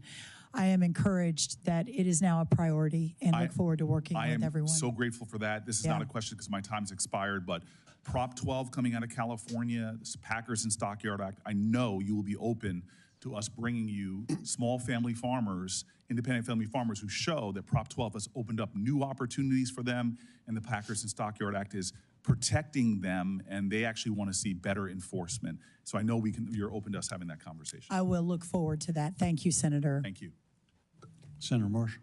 Thank you, Chairman, Ranking Member. Ms. Rollins, welcome. Thank you. Just want to know if you agree with me that whole milk is the most nutritious drink known to humankind and belongs in our school lunches.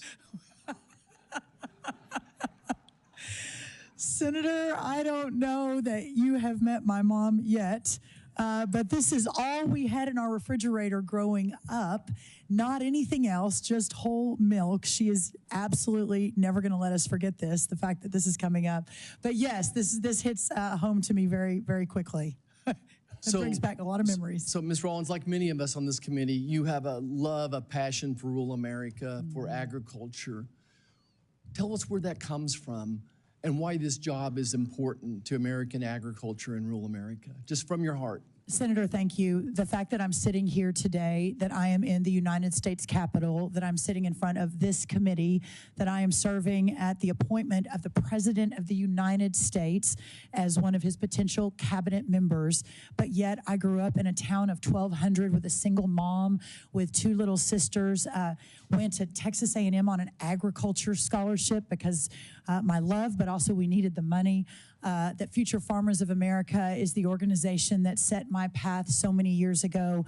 I am fighting for the next Brooke, who is growing up in a little bitty town with a single mom, that her weekends are spent on horses and raising cattle and barrel racing and at Friday night football, at least in the South, and making sure that those communities continue to raise and provide thriving and incredible opportunities for the next generation of leaders so that this country can continue in the next 250 years to do what we've done in the last 250, and that is to create and govern under our founders' vision of the greatest country in the history of the world. And this work and this committee and this moment in time is the backbone to all of that.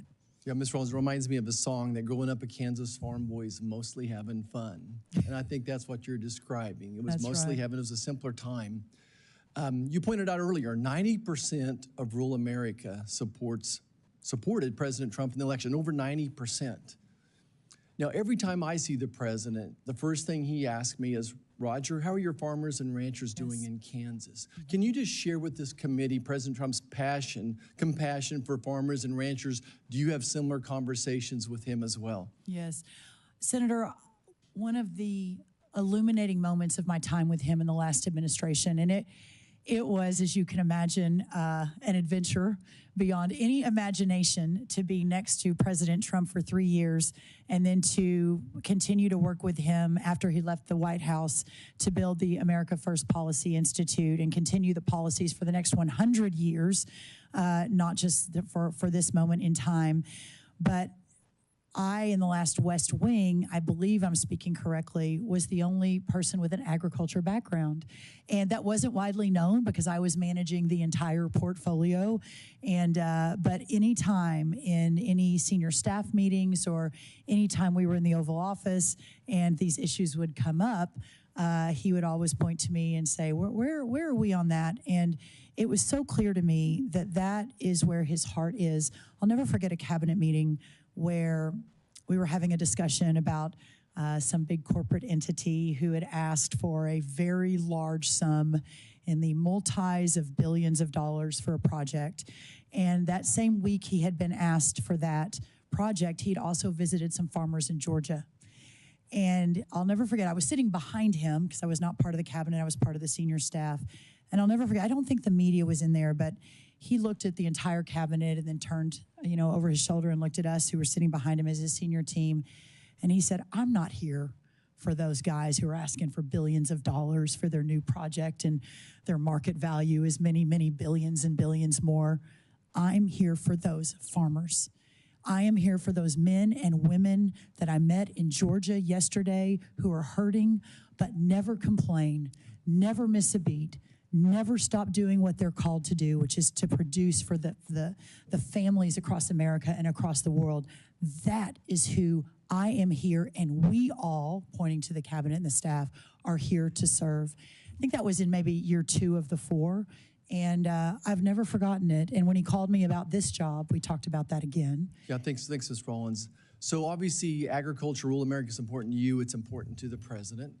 Would you just speak for a moment how important biofuels are to the farmers, to ranchers who benefit from some of the substrates coming out of that process and to rural America as well, and specifically how 45Z might impact rural America? I think that everyone knows where the president is on this, and he often jokes that there were a lot of meetings. I think a lot of you were in. Senator Grassley, I know you were in many of those in the last White House, making sure that the president fully understood the importance of exactly what you're talking about, Senator, on biofuels and especially to our farmers. I believe that in the last 48 hours, one of his executive orders on energy actually included a mention of biofuels. And also, my role, if confirmed, is to defend all of American agriculture. So I believe, Senator, that you and others who hail from these states where this is a driver for your farmers and your ranchers and your economy should feel very confident that you have a friend and a defender in this current administration to make sure this continues. 45Z, obviously, my friend Scott Bessent, if confirmed over at Treasury, will be working on that. That's in his purview, but I will ensure that he has the data and the voices and the opinions around him to make the right decision. Yeah, just one more quick comment on the 45Z is that certainly what we don't want is China to benefit from it. Correct. Which is happening right now. We can go into that in more detail later as well. And by the way, I was just sitting here thinking, I remember President Trump's, the first primary back in 2016 in Iowa, I believe he came out, was the candidate that came out in favor of biofuels as well, as I recall. That's right. Let's finish up on the regulatory environment. Boy, I'm not sure if anything's a bigger concern to the American farmer right now than the regulatory environment. And the 2 hot button issues have been WOTUS, Waters of the U.S., and the Endangered Species Act. Can you tell us what your involvement was in rolling back that WOTUS regulation with the previous administration? And that, I think, is a good example going forward what will be happening. I will, and I appreciate that so much because I do have extensive experience in many of these regulatory programs that in the last administration we worked to make roll back, but also align better for the needs of our ag communities and ensure that the Waters of the United States rule did not put more farmers out of business. Same with the Endangered Species Act. I know that that's also a big issue in our forestry lane as well. So I really encourage and look forward, and my policy heart is very happy at the opportunity to make those better, to understand the harm and follow the data on it, and really work with all of you to try to solve for that in the next 4 years. Senator Schiff. Thank you, Mr. Chairman. And at the outset, I want to tell you how very grateful I am to serve on this committee. California has not had a senator on the Agriculture Committee for over 30 years. And as a leading agricultural state, I'm really proud of the industry and all the people who work in it, and grateful to have a chance to represent them on this committee. And Senator Marshall, I wanted to tell you that a California legislator once made a name for himself by drinking a beaker of malathion to demonstrate his view that he thought it was that safe. I will not be doing that today. Ms. Rollins, thank you for being here today. When we met earlier this month to discuss your nomination, firefighters in Southern California had just begun efforts to contain 2 blazes. As we know now, this was only the beginning of what would ultimately amount to one of the most devastating wildfire disasters in the state's history, if not the nation's history. Over the last 2.5 weeks in LA, it's been difficult for me to put into words how truly catastrophic these fires have been. Just the scope of them is beyond anything I would have ever imagined. Whole neighborhoods and communities just wiped out. The Forest Service has been playing an amazing role in the emergency response efforts, working hand in hand with state and local partners to secure resources and personnel. To aid California's wildfire response this month, the Forest Service deployed 2,300 federal firefighters, 12 large air tankers, 20 helicopters, 6 scoopers, and 8 modular airborne firefighting aircraft. Without these federal resources, the devastation in LA would have been far worse, and we're not done with it yet. We had the outbreak of another fire just yesterday. If confirmed as secretary, are you committed to deploying the same emergency resources to fight wildfires in blue states that would be deployed to fight wildfires in red states? Can we count on you not to discriminate among states in the vigor of the federal response? Senator, thank you. And obviously, but it bears saying, since you asked, 100% yes. And to watch the devastation in your beautiful state has been heartbreaking for all of us, no matter if we're from red states or blue states. I think that hopefully, if there's any good that comes from this, if I'm confirmed, we can figure out how to be even a better, more impactful resource the next time this happens, and hopefully be able to work more closely, more quickly with those on the ground across blue states and red states. Thank you. I very much appreciate that. Wildland firefighters have been putting their lives on the line to protect my communities back home. And we need to make sure that we continue to encourage people to become wildland firefighters, and that their compensation is commensurate with the critical and dangerous work that they do. I was speaking with one firefighter who was, I think, an LA fire department firefighter, not a wildland firefighter, but nonetheless facing the same risks, who told me that he wasn't sure he was going to make it out alive, that there were fires in front of him and behind him. His communications equipment was in and out. Water was running low. And he said it was the closest thing to hell that he could imagine. The key, I think, to recruiting and retaining people to do that kind of vital and dangerous work is to make sure they're well compensated. The bipartisan infrastructure law signed by President Biden included a long overdue pay raise for federal firefighters, but that raise is set to expire in March. This means our federal firefighters could once again be paid as low as $15 an hour to risk their lives to keep our communities safe. If confirmed as secretary, are you committed to fighting to extend the pay increase so that we continue to recruit and retain these wildland firefighters? Thank you, Senator Schiff. And the tens of thousands of firefighters at the the Forest Service at USDA in our peak seasons, and even now, I think we have close to 1,000 on the ground in your home state. I am 100% behind ensuring that we have the best firefighters, the best workforce that we can possibly have to fight these fires. I need to learn more about exactly what it is you're speaking about before a full commitment, but I will commit to this, that in all of my time with President Trump and the 8+ years I've been beside him in serving in his administration and answering the call for this position if confirmed, that he too believes that those who are putting their lives on the line every single day deserve the honor and the respect and the pay that goes along with those jobs. So I look forward to working with you to ensure as we move forward that that is happening in the most appropriate way. I appreciate that. Let me turn to a different topic. During the president's first term, USDA had to allocate tens of billions of dollars to offset the financial impact of the tariffs and the reciprocal tariffs that other countries imposed on our agriculture and on our farmers. But that financial assistance offered to farmers impacted by the trade war was not equally distributed.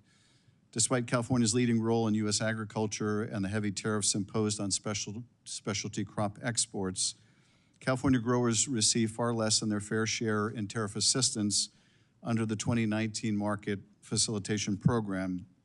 Out of hundreds of specialty crops grown in the U.S., only 8 crops received direct assistance, and in the end, approximately 1% of the nearly $15 billion in USDA allocated resources went to California specialty crop growers, so about 1%. And as you know, we're the leading state when it comes to specialty crops. If confirmed, are you committed to distributing all economic assistance, including trade relief, to states without regard for their political leanings? I am committed to that. I think Senator Slotkin, even you and I discussed the specialty crops in Michigan when we met. I look forward to, I'm not familiar with the data that you laid out, but I look forward to learning more about that and being committed to ensuring that to the very, very best of our ability that this is appropriately adjudicated. I appreciate that. I look forward to working together to make sure that that relief, if it should be necessary, is distributed equitably. Yes, sir. Thank you, Mr. Chairman. I yield back. Thank you, Senator. Senator Tuberville. Coach. Coach. Thank you very much. Ms. Rollins, who'd ever known? 30 years ago, I'm a young coach at Texas A&M, and you're student body president. That's First true. time we met. Yep. And we sat next to each other in lots of meetings. That's exactly right. And look where we're at now. I know. It's an amazing world. Congratulations. Thank you, sir. Congratulations. Thank you. You're going to be awesome. Thank you. But I don't want to sugarcoat this because my farmers back home are hurting. Yes, sir. We're in trouble. Our farmers are in trouble. Small farmers are selling right and left. I got a bill on the floor, actually I dropped it yesterday, about keeping foreign adversaries from buying our farmland. We're selling it right and left. But I don't blame them because they can't make a profit. Row croppers in my state of Alabama are really getting killed. Cotton farmers last year, the input cost was about $400 an acre. They might have got $100 an acre out of their crop last year. Yeah. That's the reason we had to do a supplemental right before Christmas. My phone was ringing off the wall. We have got to help our farmers, but they hate handouts. I'll tell you that right now. They hate it because they want to do their own work. So I'm glad you understand that. Being from Texas, you understand it. Yes, and sir. Again, it is a dire problem, and it's not going to get fixed overnight. I'm looking forward to seeing who your team is going to be around you.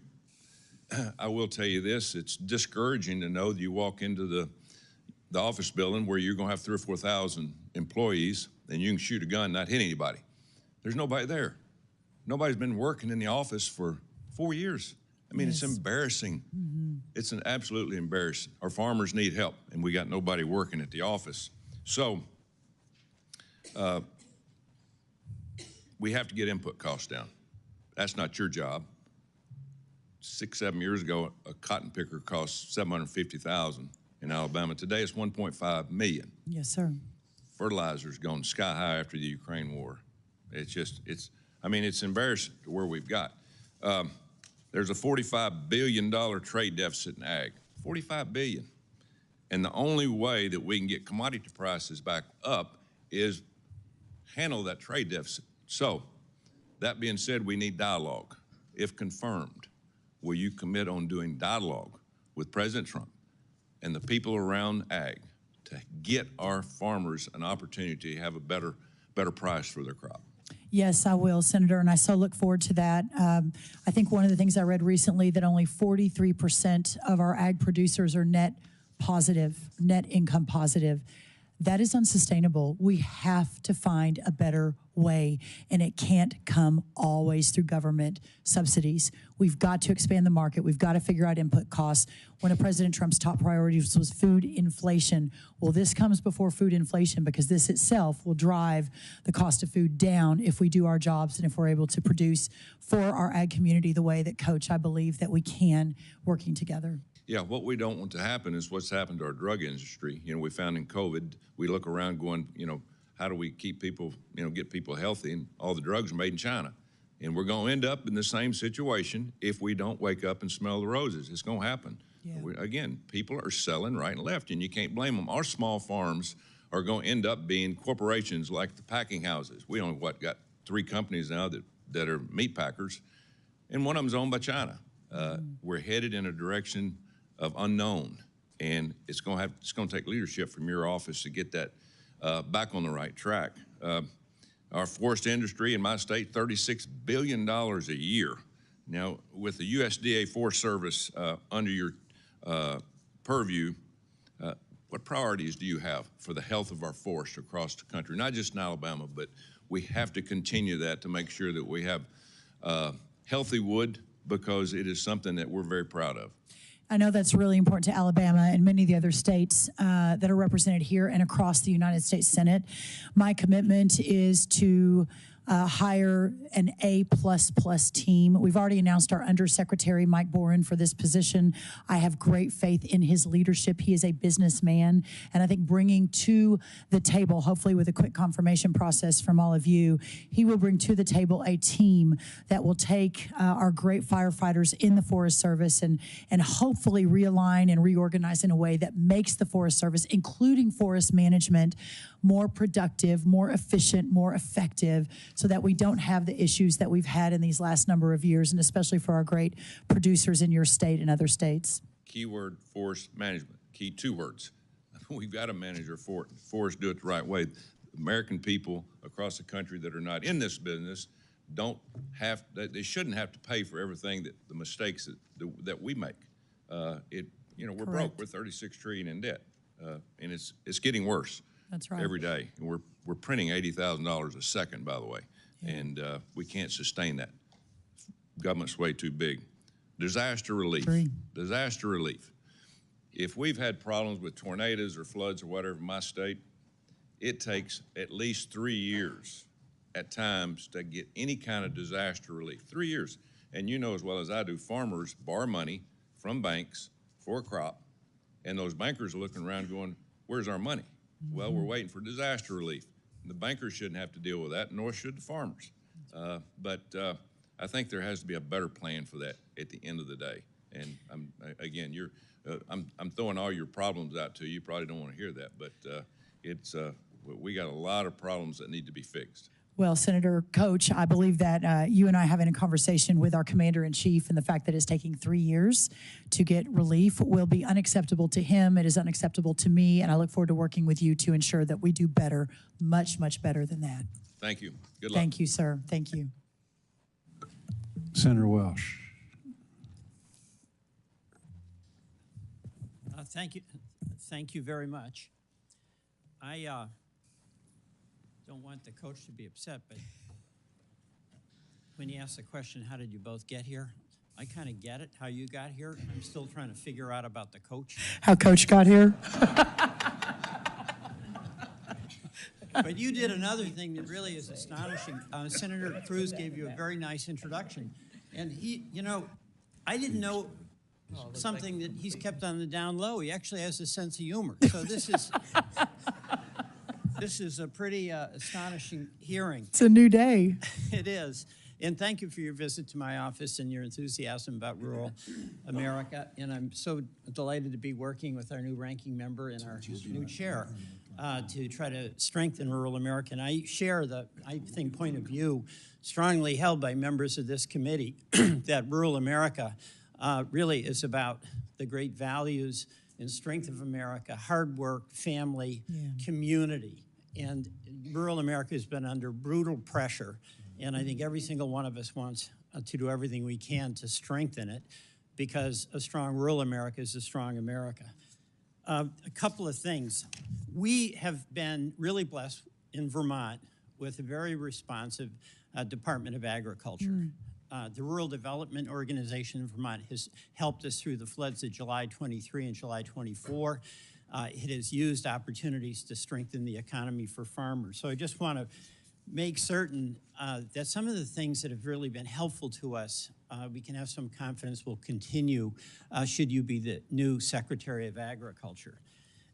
Number one, we've got, under the previous administration, there was $40 million that went to Vermont for energy efficiency programs.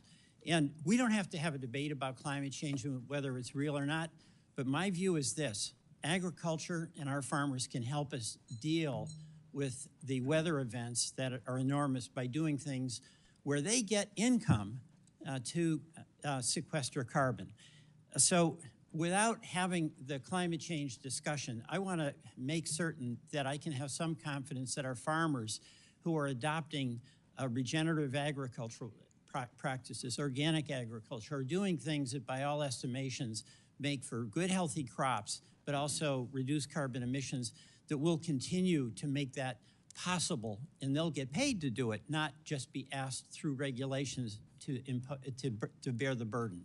Senator Welch, thank you, and love visiting with you, and excited to come to Vermont if invited. I loved our conversation, and we actually talked about the workforce at USDA, at least those that you have interacted with and worked with, and hearing from you how excellent the service was and the good job that they did meant a lot to me, and I look forward to learning more and meeting them if confirmed. I think it's important to recognize, Senator, I will always have an open dialogue with all of you. I think I gave all of you my cell phone. No, you did. I did. Let me go on to the next one, because I just want to Sure. go through a few things. You know, another issue is labor on the farm. We can't milk our cows. We literally can't milk our cows without immigrant labor. And I'm for a secure border. I think all of us here are, but I'm also for legal immigration. And that is a real challenge for our dairy farmers. And I want to make sure that whatever we do to secure the border doesn't deprive our hardworking dairy farms and farmers access to the labor that they absolutely depend on. Can you comment on that? Senator, yes, thank you. And I appreciate everyone's commitment to a secure border. You are not the only one on this side of the room that has made the point that that's really important. But I know there is great concern amongst our ag community on what immigration under President Trump will look like. My commitment to you is this, that understanding the data and understanding the impact of those in the ag community, dairy farms, I think especially are concerned, but everybody is, ensuring that we're working with the nominee over at Labor, Lori Chavez-Drimmer, who is from Oregon. So we will work together on that. Yes, sir. And you appreciate the importance of having access to that labor for our dairy farms and others as well. I know that these cows need to be milked 24 hours a day, 7 days a week. It doesn't go away. If there's no one to milk them, that's big trouble. All right. Another thing, a shared view that a lot of the incredible challenges farmers have are because they don't control the weather. And a lot of our small farmers, our vegetable farmers, they don't have an insurance program that works for them. The insurance program for some of our vegetable folks, they would only get paid wholesale or reimbursed wholesale when they sell at farmers markets at retail. And also they would have this incredible documentation process there where they had to say how many tomatoes they had, how many beets they had. I've introduced the Weather Act as an effort to try to streamline the reporting requirements, and I'm not going to ask you for the details on that, but we have to have insurance programs that help not just the big commodities, which is a challenge and an obligation we have, but the smaller farmers that are the future. Can I count on working with you on that? Well, streamline, the word streamline is my love language. So yes, you and I will absolutely work together on that. And we've spent a lot of time this morning talking to everyone about restoring rural America and how important that is to the next 250 years of our country. That will happen because of our small family farms and our rural ranchers. You know, and another issue for young farmers, it's so hard for a young person to get into farming, and Yes, largely sir. because they can't get the farmland. And there's a lot of concern expressed here, and I share it, about Chinese possibly buying up. But you know who's buying it up? It's private equity. I want farmers to be able to buy up farmland. I mean, is that of concern to you? I know having access to farmland for young farmers is, but China may be a threat, but private equity is a threat too. Care to comment? Sir, thank you. The average farmer today, the average age is 58 years old. If we really think we're going to have a sustainable, thriving ag community in 20 or 30 or 50 years after you and I are probably have gone to meet our maker, then we have to reverse that trend. Okay, and the last topic in this round, rural broadband. Yes, it sir. has made such a difference for rural Vermont and for our farm communities. And your department has played a major role in facilitating that.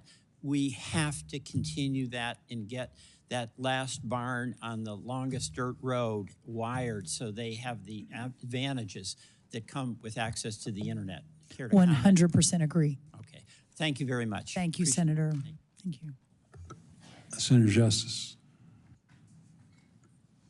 Well, first and foremost, to all those on this committee, you know, I thank you for allowing me to be on the committee. I thank Leader Thune, and I thank anyone that was responsible for me being here. You know, I am a plain-spoken individual. I am hung up all the time on the truth. And I will promise you with all in me that I know a tremendous amount about agriculture. You know, I think about, and Brooke, I can't call you Mrs. Rollins. I could call you Secretary. Call me Brooke. You know, and I've asked you over and over to call me Yes, sir. Jim. Yes, sir. You know, and but I would just tell you just this: all that's going to fall in your empire is astronomical. That's all there is to it. You know, I am amazed with President Trump's nominees, and that's all there is to it. They're qualified. They're absolutely experienced. They absolutely have what Brooke has. She's stuck on. Anybody that can't see that is absolutely not looking. She approaches it with positiveness and a big smile. And so all of you that came, especially all of her family, you know, I am not amazed in any way. I know she's infectious around every last one of you. And absolutely you will be a tremendous secretary. That's all there is to it. Now let me just say, let me deviate just a little bit. And let me just tell you just this. And this is my view. The American family farm has got to be protected like none other. Right today, right now, you know, what we have is the average size of the American family farm is 450 plus or minus acres. Now you just think about it. What are they doing right now? What are they doing right now? You know, maybe in Wyoming, it may very well be 30 below zero. And they're out on a snowmobile or a horse trying to feed their cattle. And maybe if they were a dairyman wherever, or lady, wherever it may be, there's never a day off. Never a day off. The cows have to be milked. There is never a day off. And whether it be maybe just that little farm that's sitting, trying to figure out how in the world, with fertilizer prices or whatever it may be, how in the world can we make ends come out or ends work? And just think about this. They're probably driving a 12-year-old pickup truck. They're trying every way they possibly can, and every year they're in a Texas Hold'em game where they shove everything all in, every single year. Now, with all that being said, just think about it. What happens if we lose our American small farm? What happens to where do we go? You know, corporate interests and on and on and on. They're a productive engine like you can't imagine on the planet. You can never imagine their productivity. They're a treasure to every single last one of us. And we better protect them and keep them on that farm. You know, they can cash out today with their land, most all, and have a lifestyle that is so much better than their earnings every single year. And why do they do it? They do it because of one thing. They love what they do. They're the best of the best, and they love what they do. And we got to keep them there, and we got to protect them in every single way. I know it in my heart, and I believe it with all my soul. You know, if you'll just step back and look, the grocery stores a mile long, food beyond belief. Now, I know we've had an increase in food prices, and we need to do something about that if we possibly can. But with all that, we enjoy a luxury that is off the chart. That what we throw away, many around the world would beg to have what we throw away. It's a luxury beyond belief. And that small farm that I'm talking about provides us that luxury. And Brooke, I've really only got one question for you, and it's just this. And I don't have enough time to go into all the specifics, but from a value-added standpoint, you know, if I could deviate just a second to forestry, and I look forward to telling you about this because I've got a plan that really could very well help bring our furniture manufacturing, our cabinetry, you know, our flooring manufacturing back from it being in China, Vietnam, and Mexico, where we've lost it all for all practical purposes, back to us. We'll talk about that. But I want to hear that you are really supportive of value-added products because it is so important to getting our manufacturing at home and what President Trump absolutely believes and wants more than anything. Again, I am all in with your nomination, 1,000%. You will do an amazing job. There's no question about it. But please comment on the value added, please. Sir, there is no excuse why everything in American agriculture and America in general, but we're here to talk about ag, is not the best of the world, that everything that we work on is of the most excellent approach, and that we continue to build and feed and thrive and preserve the American heritage of the greatest farmers in the world. I'm telling you, and everybody should pay close attention. She's a superstar. Thank you, sir. And we need her. We need her. So Thank you, sir. I'm maybe humbled. it's premature, but congratulations. As long as I have baby dogs support, that's the important You got thing. baby dog with you every single day. Thank you, sir. I so appreciate that. Thank you. Thank you. Baby dog was the difference in you getting on the committee or not. Baby dog We like you. trumps We really me like every baby single dog. day. Senator Warnock. Good morning. I don't know how to follow that. Welcome to the committee. Thank you, sir. Thank you, Chairman Bozeman. I want to take a moment to congratulate you and Ranking Member Klobuchar on your appointments to lead this committee. I look forward to working with both of you. I've met with each of you, and I've enjoyed our relationship and the work that we've tried to do and the work we've done. Ms. Rollins, good morning. And morning. Welcome to you and also to your family and all those who are here to support you. And congratulations on your nomination. Thank you. I enjoyed also meeting with you last month to discuss your nomination and plans for USDA. And this morning, I'd just like to follow up on some of the issues, many of which we've already discussed.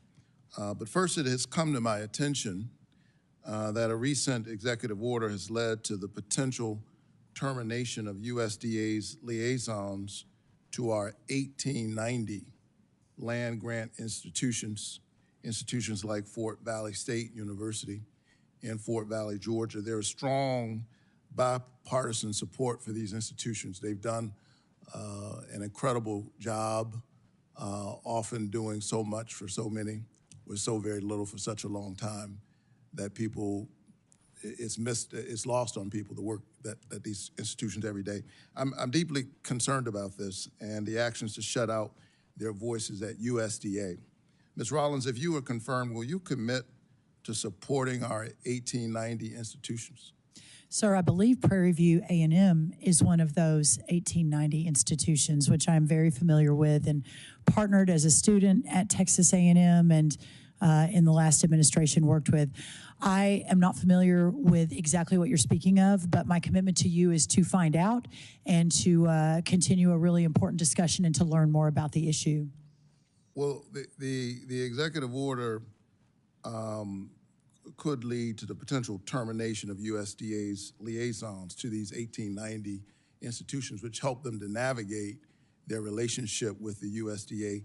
Can I have your commitment to protect those who serve these institutions at the USDA? Again, sir, I would want to know more and understand more before I can make that commitment, but clearly those institutions are important. They are bipartisan supported, and you have my commitment to have a very robust dialogue at any moment, any time of day or night to ensure that we have all the data as we're making any decisions. I appreciate that. I've had good relationships and good work, bipartisan work, supporting these institutions, and I hope you'll keep your eye on that issue. I will. Last year, I worked hard with my colleagues in a bipartisan manner to provide $21 billion to help farmers recover from natural disasters like Hurricane Helene. Farmers, as you know, do incredible work. It's a tough business. There's so much you don't control. The margins are narrow, and so I do everything I can to protect my growers in Georgia.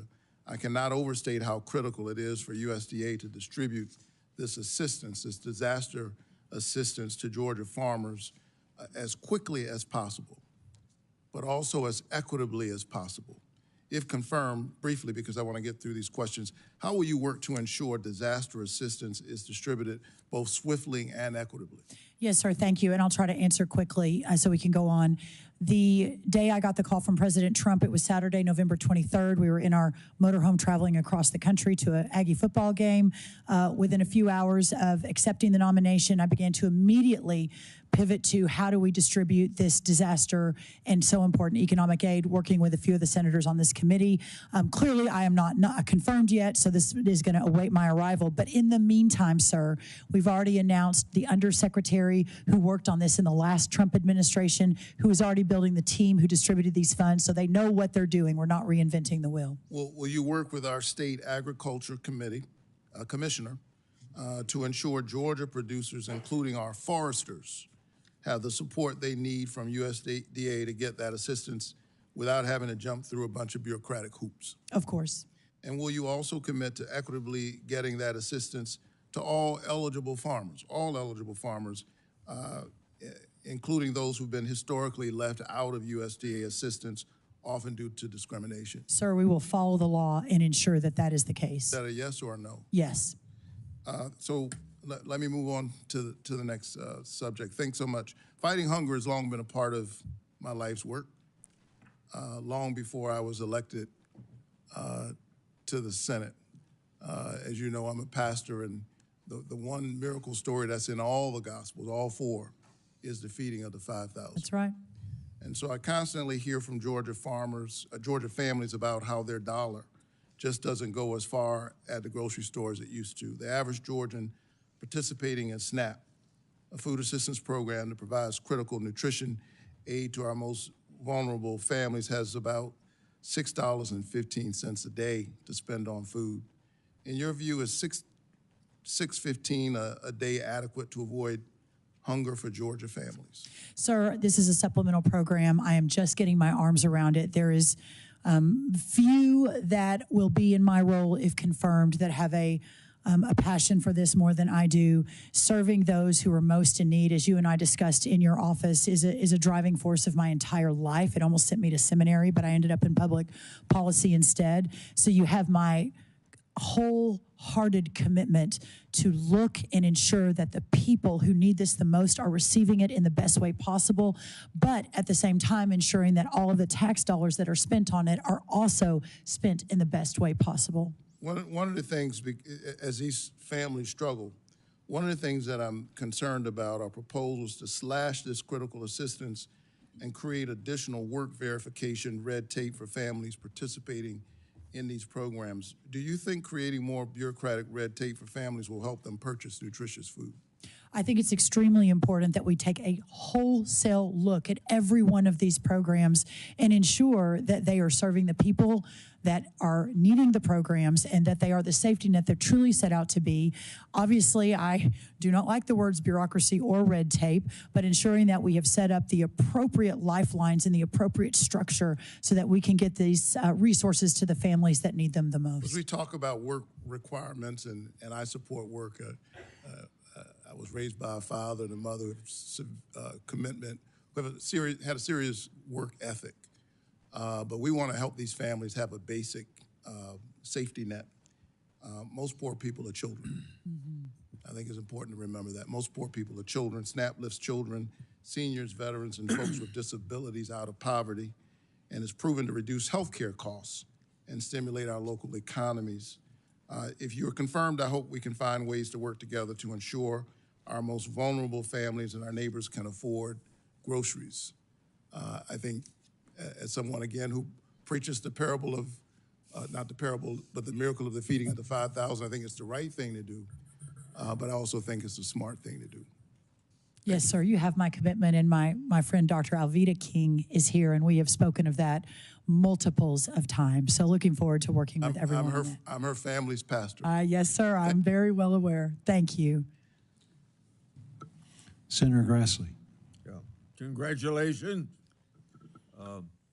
Like other senators, I think you'll do a good job. Thank you, sir. Want to start out by thanking you, like Senator Durbin did, for during the Trump administration, working with us on the First Step Act. You were actively involved in a lot of those negotiations between Democrats and Republicans on the Hill here, as well as between us and the first Trump administration. You worked hard. I noticed after you took the oath, the first question you got was, you going to answer our letters. Remember what I told you in my office? Oh, yes, sir. As I tell every confirmed person coming to my office that you ought to say maybe, because I pointed out to you how I had 158 letters to the Justice Department that are still unanswered. So Yes, they said yes, but they turned out to be liars. And that's true of Republican and Democrat administrations generally. So I hope you'll, since you said I do, you'll tell all your colleagues in the cabinet the same darn thing, or they're going to be liars. So Yes, sir. I hear you loud and clear, and I have to believe with 100,000 employees at USDA, we'll be able to answer your letters to the best of my ability, sir. But yes. Now, at least one other person, my colleague, Senator Ernst, has brought up the importance of whistleblowers, the information she got from them. I'm not sure that I want to ask you a question. I just want to tell you what is on my mind, and that is you've got tens of thousands of people working under you. You can't know what they do, and you ought to listen to whistleblowers, and it's not you yourself listening to whistleblowers, it's you establishing a culture within your agency that middle management's going to listen to whistleblowers, because then they don't have to come and bother me. I got 38 investigations going. Most of it have come from whistleblower information about fraud or about the law not being followed or misspending of money and all that. So listen to whistleblowers, will you? Yes, sir. You have my 100% commitment. We talked about it in your office, and I really look forward to that. The next thing is the legal term actively engaged in farming is not enforced. We got too many people on Wall Street getting farm payments that shouldn't be getting them.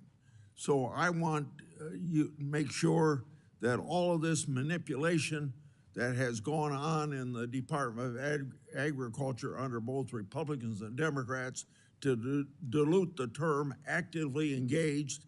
And I'm being a little facetious when I say this, but you ought to at least have dirt under your fingernails if you're going to get payments from the taxpayers for your farming operation. So I expect actively engaged to be fully enforced by you, and however it's been diluted, you ought to take a look at it and make sure that it is stiffer than what it otherwise was. And then when we get into this negotiations on a 5-year farm bill, I don't expect you to answer this now, but just let me tell you, there can be tremendous savings to the taxpayers. And you can even discuss this with Mr. Musk of Doge, and you can discuss it with people at OMB. If you can put a cap on what one farmer can get from the farm program, so we aren't subsidizing big farmers to get bigger. And I got nothing wrong with the marketplace working for people get as big as they want to get, but we shouldn't be subsidizing. The whole point of an agricultural farm 5-year farm bill safety net is to protect people that are medium and small size farmers that can't control what happens to them, whether it's a natural disaster or a Carter grain embargo or some war in Kiev. Big farmers can handle that, but small farmers can't. And that seems to me, for the same reason we put out disaster relief for farmers in the bill that just passed before Christmas, and you're going to administer, there's the same reason that we have a safety net for farmers on prices generally and things beyond their control. So I try every farm bill to get this done. And the most successful farm bill I had, and I hope I'm successful in this farm bill, was 2015, when I got a cap put on in both the House and Senate in exactly the same language, and it shouldn't have been diluted at all or changed at all when it goes to conference, because those are the rules of conference. But the congressman from Texas, I don't know his name, that was chairman of the Ag Committee at that time, and you probably know who he was. He did not like it, and he diluted it to it's practically meaningless at this point. So if you want to save some taxpayers' money, look at that issue when I bring it up again. Thank you, sir.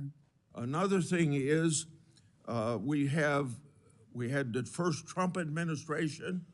We had a couple times in the Biden administration use money from the Commodity Credit Corporation that I don't think should have been used. And the power of the purse, as you know, rests with Congress under Article 1 of the Constitution. And money can't be spent without authority of Congress. And billions have been wasted that way. And I hope you don't get involved in wasting those dollars again. I'll end with the Packers and Stockyards Act. I think it's stronger than anything that the Justice Department can do under antitrust laws to protect the welfare of the farmer, to make sure that the marketplace is working. And thank God, Vilsack, just before he left office, put out some regulations that will help enforce Packers and Stockyards Act, particularly to protect livestock producers in highly concentrated areas of agriculture, or the poultry grower payment system, the capital improvement payment system. The American Farm Bureau Federation has spoken positively about these issues. I think there were some more that are on the books that maybe you can take a look at that he didn't get around to putting out, because maybe they're a little more controversial. But the Packers and Stockyards Act is the most effective tool to make sure that the marketplace works for the American farmer.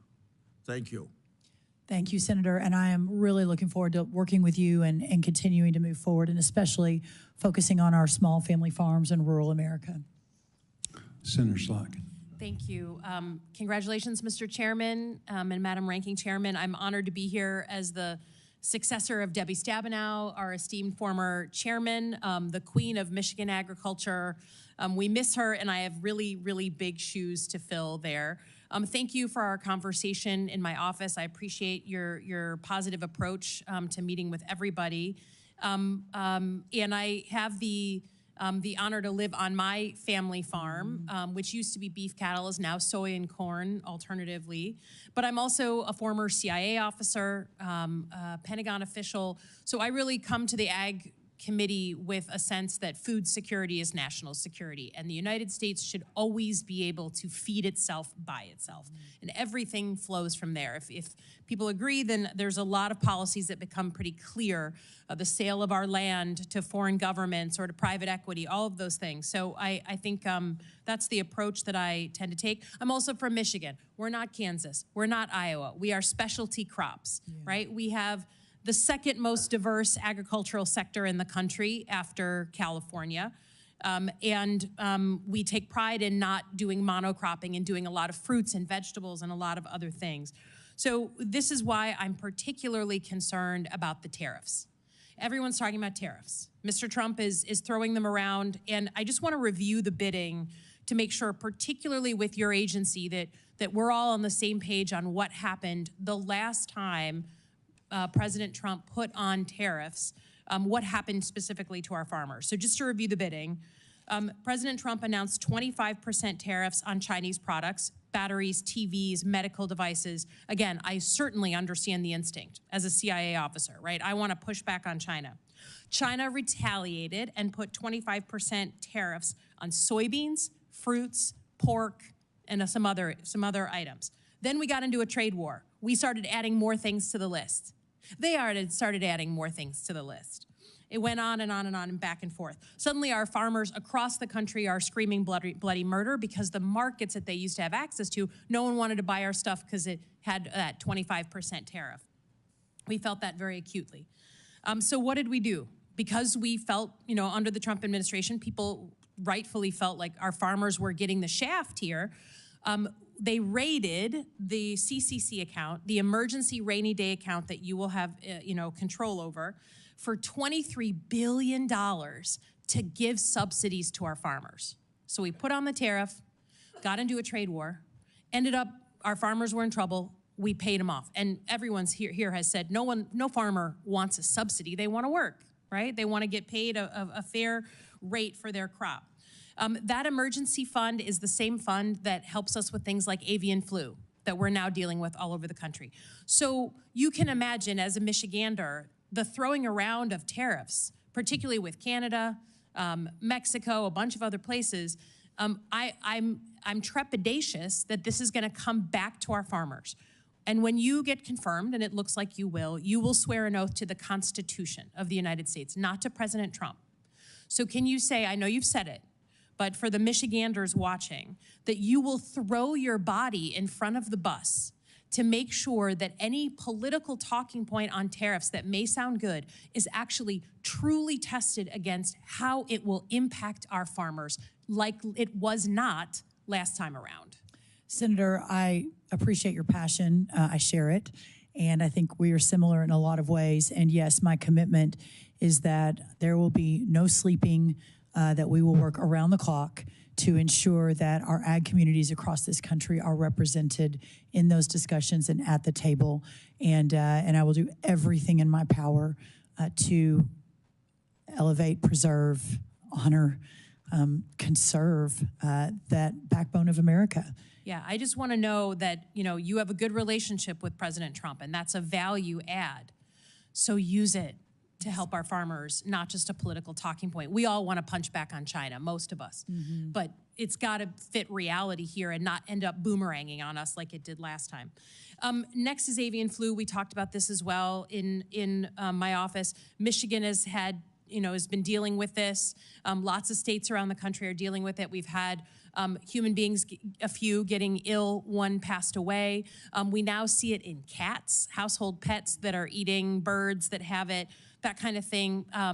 And, what we've seen, I think Michigan has gotten decently high marks for handling it well because we've cooperated with the federal government, right? But there's a lot of folks around the country that are not so friendly with the federal government. You are going to be, the federal government, having to put some muscle behind some of our rules so that we don't see this spread, right? So we don't, again, we're all, right now, you cannot get a dozen eggs around Holly, Michigan, where I live, for less than $4.69 a dozen. Used to be $2.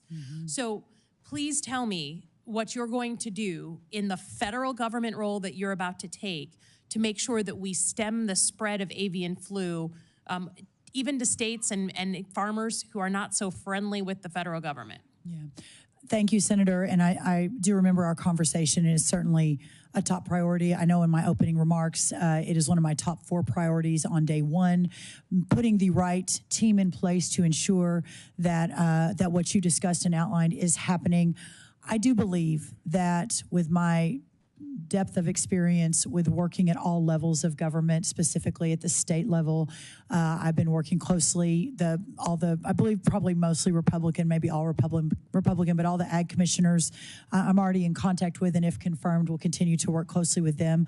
I think there's no doubt that the all of government approach, working with the stakeholder community, but also the state and local officials, is going to be extremely important. And to your point about food security at the top of your remarks, that remains paramount, I think, for all of us. Yeah. And then lastly, I'll just echo some of Senator Warnock's comments. We have seen in versions of the Farm Bill that were created in the past year, both in the House and the Senate, that SNAP is usually the bill payer for at least part of it. In cuts to SNAP, and then additional subsidies to some of our farmers, frankly, particularly farmers down south. I understand that that's popular. I would just ask you again to look into your heart. If the majority of poor people are children, that's not a work requirement that they can meet, right? So please just remember the children and be thoughtful about our approach on SNAP, not just, again, a political talking point. I will, Thank you. Senator, I yield back. thank you. Thank you. Senator Fisher. Thank you, Senator Bozeman, and congratulations on your gavel. Look forward to working with you and with the ranking member. Thank you. Ms. Rollins, so good to see you. I really, really appreciated you coming to the office last month and the great discussion that we had. As you know, the agricultural industry is the economic engine of Nebraska. We grow a lot of corn and beans and wheat and sugar beets and livestock. So we understand the necessity of having that strong economy for our state. That food security, how important it is for our country, and I look forward to working with you in the future on that. Thank you. You noted in your testimony that we must demand strong and steady markets for our agricultural bounty, and this is a statement that I hear consistently from our producers as well. One of those really important markets for Nebraska's agriculture is biofuels. In his day one actions, President Trump emphasized the need for our country to be energy dominant. The president has long recognized that ag producers have a role to play in producing abundant homegrown energy, and he took steps in his executive order declaring a national energy emergency so that we can continue to allow for the sale of E15 year-round. And I've long led an effort to make this policy permanent. And I look forward to working with my colleagues to deliver on that part of the president's agenda. We know that there's going to be a number of other biofuel decisions that will be made in the coming months that will have significant impacts on the biofuel market. I know you've heard from a number of my colleagues on this committee about the importance of that. Can you just speak briefly about how you view the importance of biofuel markets for our farmers? I will. And Senator, thank you. Love being in your office and meeting Fred Fisher, and really look forward to hopefully having more conversations in your office and in your home state of Nebraska. Which is one of the shining stars of our country. In the last few months, since the announcement was made that I was going to be, hopefully if confirmed, joining this administration and the cabinet as the head of USDA, I have had multiples of conversations with many of you on the committee and outside the committee. Your governor flew to Texas to give me a couple of hours of his time to make sure I understood specifically within your state, but frankly, how this affects so much of the Midwest and in our corn states. My commitment is to defend and protect and fight for all of American agriculture. Clearly, in the last administration, this issue was under the National Economic Council, Larry Kudlow, so I didn't manage it under the Domestic Policy Council, but I was certainly in a lot of the meetings, which there were a lot of meetings, President Trump would tell you, in the Oval Office about this. His executive order in the last few days mentioning biofuels as part of his all of the above strategy to reclaim energy dominance across the world is important. President Trump was very generous with his time and his previous time in the Oval Office, and he's correct. We had a lot of meetings in the Oval Office. So I think know he said 27. Truly, and he would like to get this issue settled as well. I thought maybe we would last in the CR, but we'll continue to push for that. What we've seen over the last 4 years and what I've heard has been a lot of disappointment from Nebraskans about the lack of any kind of trade agenda from the Biden administration. In fact, for the first time in decades, we've had an agricultural trade deficit. And as you said earlier, it's projected to hit a record-breaking $45 billion. I understand there can be a variety of factors that impact a trade deficit, but I am concerned that part of this stems from there being really any kind of clear agricultural trade agenda from the last administration. We cannot see that happen again. Can you talk about how you would both hold our current trading partners accountable and the role that you will, or that you would want to see USDA play in developing these new export markets? Yes, Senator, and that $45 billion, what's remarkable about that is 42% of that is just in the last year. Yes. So the wheels are falling off, and it is very, very important that the wheels get put back on as soon as possible. I think for those that know me for a long time, but even Senator, you and I have just gotten to know each other in the recent months, know that I am a relentless cheerleader for whatever it is that I have been called to do. And for this moment in my life, and to meet this moment, as Scripture says, I am called to take agriculture to preserve our rural communities and take our products to the world and work around the clock to ensure that that sort of trade deficit begins to peel back, and hopefully by the end of our time here in the next 4 years is completely gone. And in fact, we are back in the positive. And I believe we can do that. I mentioned earlier, I think President Trump is the consummate deal maker. His heart for rural America and for our farmers and ranchers, I think, will hopefully lead the way. I certainly will be right next to him, whispering in his ear as we move forward on this. And I think and hope and pray that we can begin to solve for this immediately. Great. Another area that I focused on is how precision ag technology can help our farmers and ranchers to achieve better yields and reduce environmental impact, improve economic returns. I've had a number of bills on that I'm going to be reintroducing and including hopefully in the farm bill that we work on.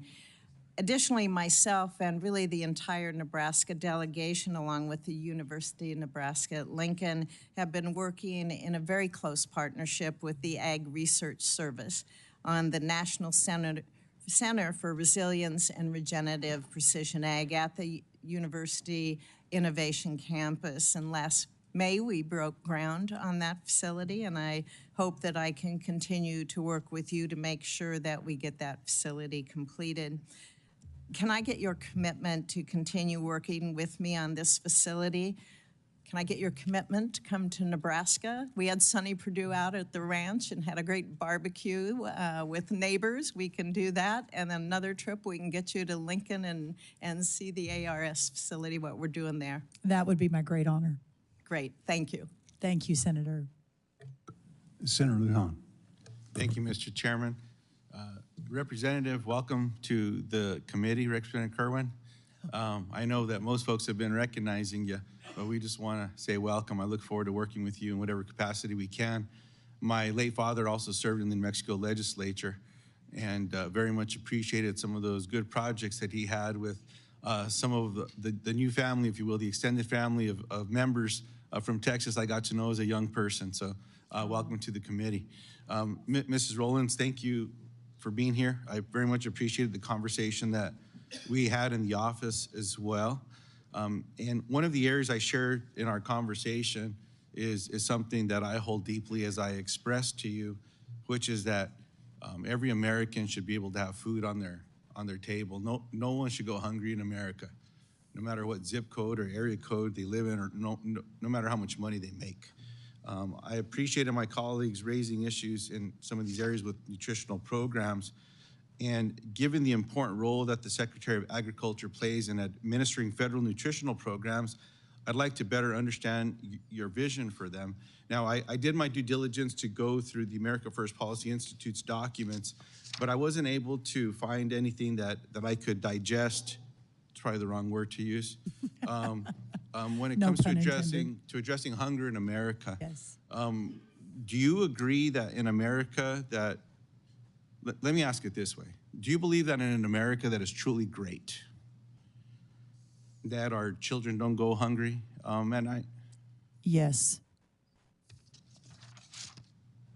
Updates to the Thrifty Food Plan in 2000 and 2021, a program that you'd have a lot of say over, lifted about 2.4 million SNAP participants, including 1 million children, out of poverty. That's good. It's not great yet because we haven't done it all, but it's a good start. Now, Ms. Rollins, yes or no, will you commit to opposing any cuts to SNAP that would prevent Americans, including millions of children, from putting food on their table? Senator, probably not surprising to you, I can't commit to that. Obviously, it is of utmost importance to me, and you and I discussed that we solve this, that it isn't just hunger, it's nutrition as well for so many of our children that don't have access to those programs. But I also know that I have a duty to the taxpayer who is funding in significant numbers those programs. I sincerely believe, Senator, that working together and working with other members of this committee, it's important to Chairman Bozeman as well, that we can find a solution that may or may not end up in cuts. I don't know. That is something I need to spend more time on, research the data, meet with more people. I can't make that commitment to you today, but I can make the commitment to you for a lot of time, a lot of thought, a lot of conversation as we move down that road. I appreciate that. You know, I'm always reminded that budgets are a reflection of values, depending on how those budgets are put forth as well. And I certainly hope that in America, while we all have a responsibility, with fiscal responsibility, that our priorities would say children shouldn't go hungry in America. And I hope that's something that we can find some commonality on down the road. Now, I want to drill into something more specific, which is a program called WIC. It's a program for women, infants, and children, also a food program. It's one of those acronym programs you talked about that are over at the Department of Agriculture. For decades, Republicans and Democrats have supported full funding for this program, meaning that no eligible mother or child who applies for the program is turned away. In your capacity as secretary, is this a program that we can count on your support with? I look forward, I believe that's one of the 16 nutrition programs across the United States Department of Agriculture purview. I have not spent as much time as I hope to in the coming days and weeks, once confirmed, to really dig into that. But clearly, my heart, this administration, I believe speaking for the full administration, clearly America is the place where everyone should have the opportunity to be part of a safety net when needed. And WIC, I realize, is an important part of that safety net. I appreciate that response very much. Now, in the area of specialty crops, everyone here brags on whose is best. We have it. It's So New Mexico. I'm going to address that right away. I share the concern that many have shared up here today around small farms. 53% of New Mexico farms are 50 acres or less. I mean, the one that I'm on is under 5. I'm concerned as well with what's been happening with small farms across America. Whether it's water rights that are being gobbled up and taken off for something else, away from agricultural water rights, or who's buying them, or what they're turning into. It's one of the reasons I introduced a piece of legislation with Senator Moran that's a Farmer-to-Farmer Education Act. I will never forget a conversation I had with a grower back home where I was asking about USDA programs years back, and he said, well, we don't do so well qualifying for those programs and all the rest. And I said, well, you're doing okay. You're doing better than most. Tell me how. And he said, I had to learn how to farm USDA. Yeah. Maybe that works for some, but not for all. Yeah. I agree with everyone that's talked about the red tape that exists for some of these programs. We've got to find a better way. These are people that are spending time producing food, growing food. They shouldn't be stuck behind a desk trying to figure out what document needs to go here, what document needs to go there. We've got to find a better way. So I appreciate your commitment already in that particular area and your commitment to work with small farms. The other area that I raised in our meeting, and I actually just got off the phone with someone, so I apologize for excusing myself, but the Hermit's Peak Calf Canyon fire. This is a fire that started a few years ago that became the largest fire in the state of New Mexico's history. What surprises a lot of folks, and I appreciate my Republican and Democratic colleagues here for supporting me and helping to create a fund specific for this fire. Right. This fire started as a prescribed burn. My brother actually called in to try to burn our ditches and some things around our house. And you have to call the local fire department, is the way our permit works. And you call them up and you say, can I burn today? And they'll tell you, nope, no burning today. He got a no burn the day that they started this prescribed burn. Got out of control. So then I got told by folks around USDA, well, very few percentage of our fires, prescribed fires, turn into big burns. About 2 months later, guess what happened in New Mexico? Yeah. We had another one. It's And then there was an investigation. And then that investigation showed that rather than using the infrared technology that we've all helped fund, some folks put their hands on the deal. And it didn't feel warm. And they walked away. And the winds kicked up. And we know what happens when a little coal gets a little bit of a breeze. Sometimes we do it ourselves, give it a little breath. There's got to be a better way about ensuring that the technology that we can secure, the firefighters are going to get paid properly, but that we're going to follow this so that this does not happen anywhere in America again. And I'll close with this, Mr. Chairman. I very much appreciate, Mrs. Rollins, your commitment to working with Governor Noem or with FEMA and making sure when these programs exist that money gets out the door to the families that need it most. So just thank you for that. Good luck with everything. And again, Representative, honored to have you here today. Thank you, Mr. Chairman. Thank you, Senator. Senator Moran. Mr. Chairman, I would defer to the senator from South Dakota, the majority leader. Otherwise, I will feel too much pressure to be brief. Well, they told me that the majority leader was here, and it is customary that he goes, but he was trying to be show his servant leadership and let you go. Well, I was trying to do the same thing, and I defer and yield to the senator from South Dakota. Okay, Senator Thune, and I think it's a real tribute. Senator Thune right now is a busy person, Yes. trying to get the railroad going here and doing a lot of different things, but it just shows how important agriculture is, not only to him, but to his state. Yeah, Moran's just trying to get one up on me here, you know that. But thank you, Mr. Chairman, and thank you, Ms. Rollins, for willingness to serve. This issue is incredibly important, as you already know, to the folks on this committee. It's the #1 industry in our state of South Dakota. And so we know you're going to be great in this job and look forward to moving you along and getting you confirmed and off to work. There are several things that need to be worked on. We have a record trade deficit in agriculture, which we've never seen that before. It's been one area of our economy that we've always had trade surpluses. The emergency relief program has not worked well. There have been a lot of glitches that need to be smoothed out. We want you to jump on that one as well. And I would say among the issues that I want to touch on quickly, and you've been here forever, and so I'll try and keep this brief so my colleague from Kansas can ask questions. But I want to touch on a couple of things that are really important in my home state. As you know, I've been a longtime supporter of mandatory country of origin labeling for beef products. And I would just say that South Dakota cattle producers work really, really hard and tirelessly to produce some of the highest quality beef in the world.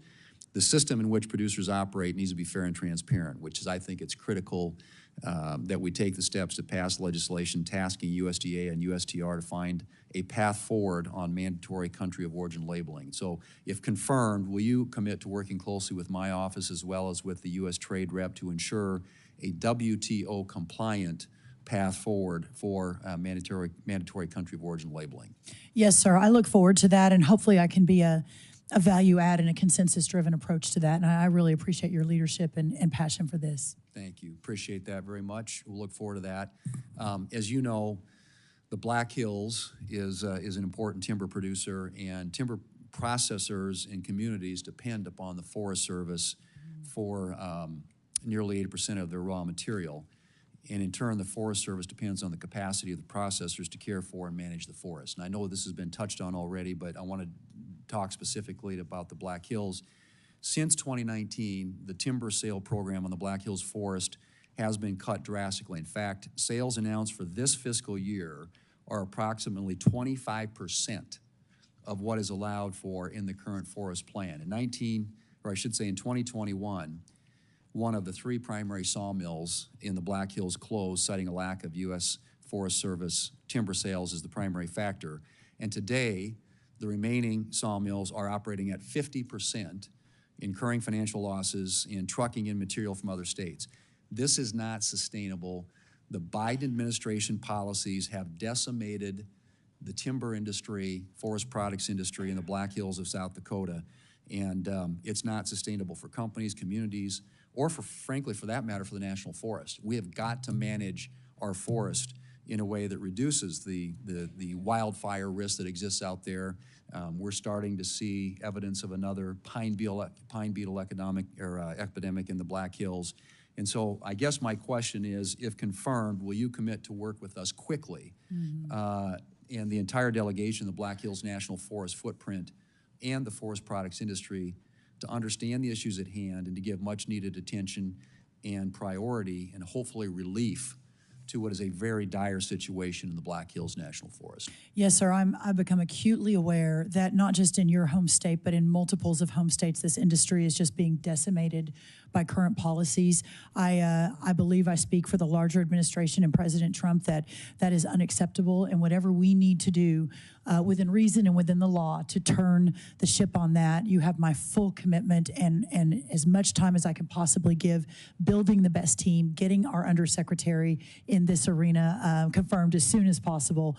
But we've already begun the path forward on that, and I really look forward to working with you ongoing and hopefully moving very quickly. Thank you. We'll work quickly to get you confirmed, and hopefully the people who will have direct responsibility for this. It is that urgent. I mean, this is an emergency. I can't tell you, people in the Black Hills and the jobs that go with it are really desperate.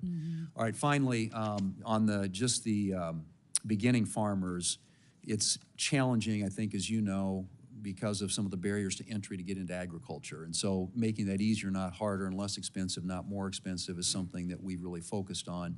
I've got a bill with Senator Klobuchar, which we can talk to you later about. But crop insurance has always been the foundation, the cornerstone of the safety net, and we've got other programs that we try to refine each time we do a farm bill. And this farm bill, which the chairman will lead us through, will be my fifth. And so as we do that, I would encourage you to work with us to find ways to strengthen and fortify the existing safety net programs and look at ways that we can provide incentives and encourage beginning farmers and young people who desire and aspire to become involved in production agriculture to be able to do so. So Sir, I so thank you for that. The average age of the farmer in America is 58 years old. That is not sustainable. If we hope to revivify and restore our rural communities and go back to our family farms, we have to address this immediately. And whatever that looks like, whatever all of the wholesale approach could be or should be, I will be the biggest advocate, the biggest cheerleader. I'll be in the White House all the time talking about it, all across America, working with all of you to fix that. I think it's of dire importance for the future of our country. Great. Thank you, Ms. Rollins, and thank you again for your willingness to serve. Mr. Chairman, thank you. Thank you so much, Senator. Well, we're still on the first round.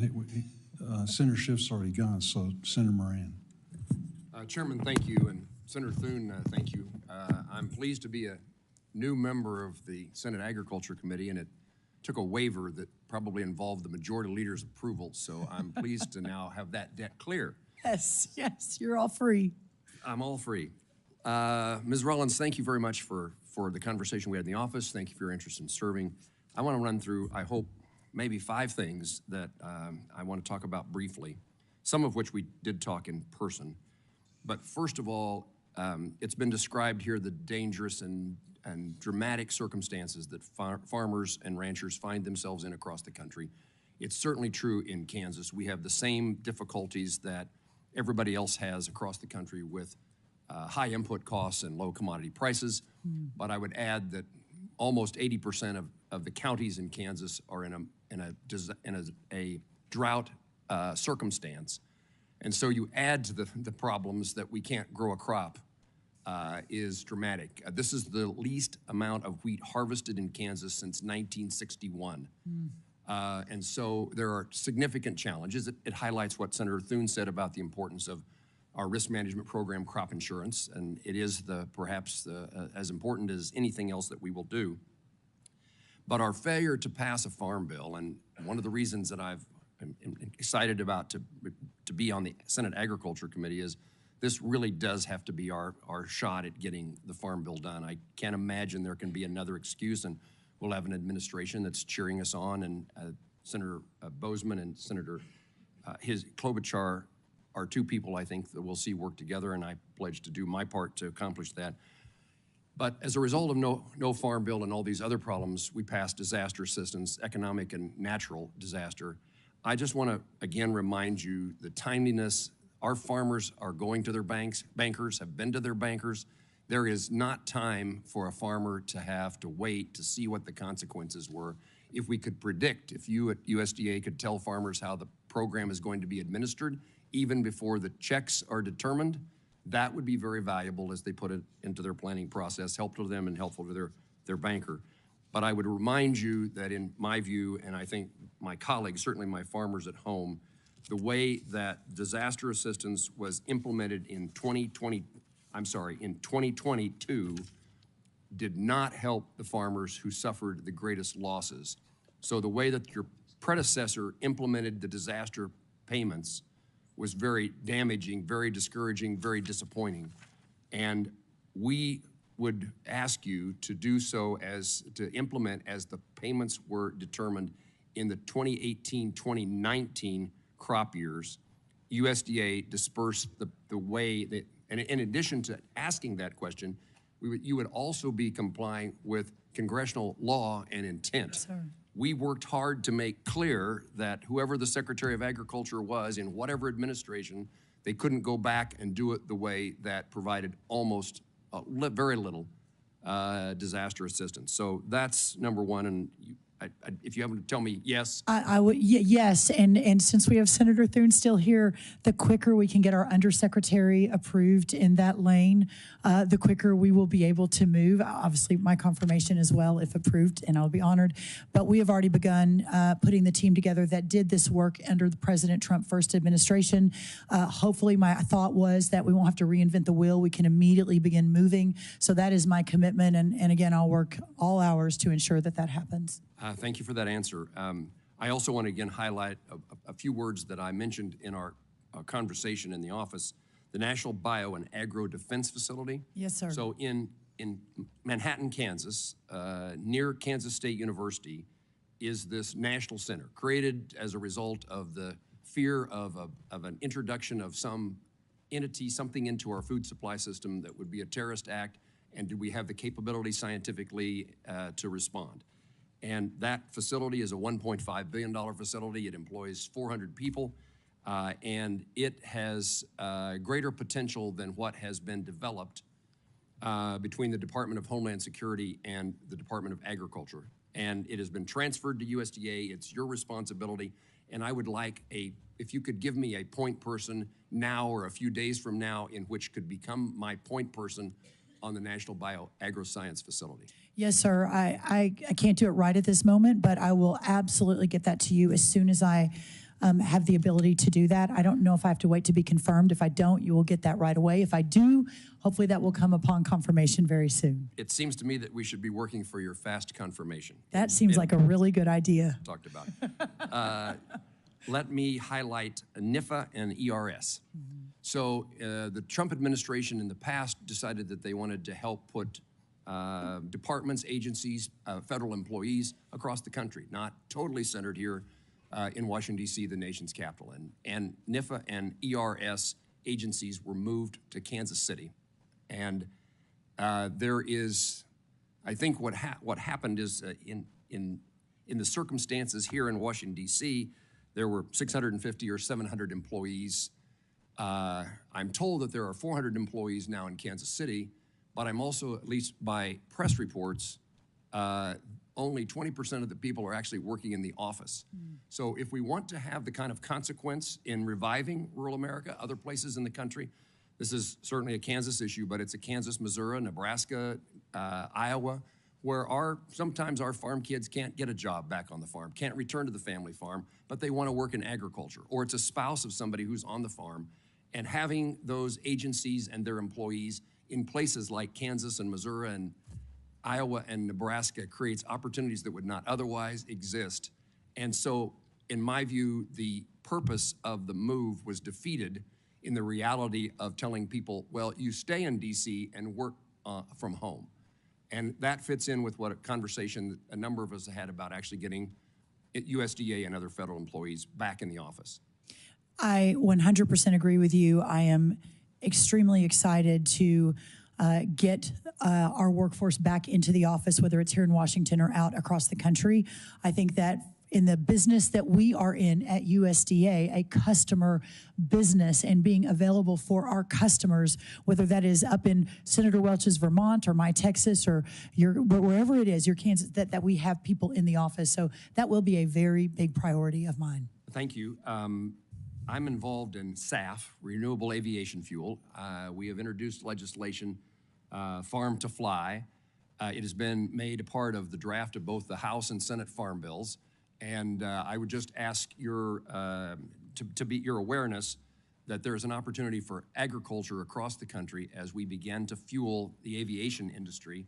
In Kansas, the air capital of the world, along with an agricultural center, has a great potential, but this is a potential for all farmers. As we talk about how to make sure if we've lost a market due to a tariff or as they struggle, we need every market we can get. And this is, it also requires a good definition from 45Z in the Treasury Department, which you've said you will advocate for.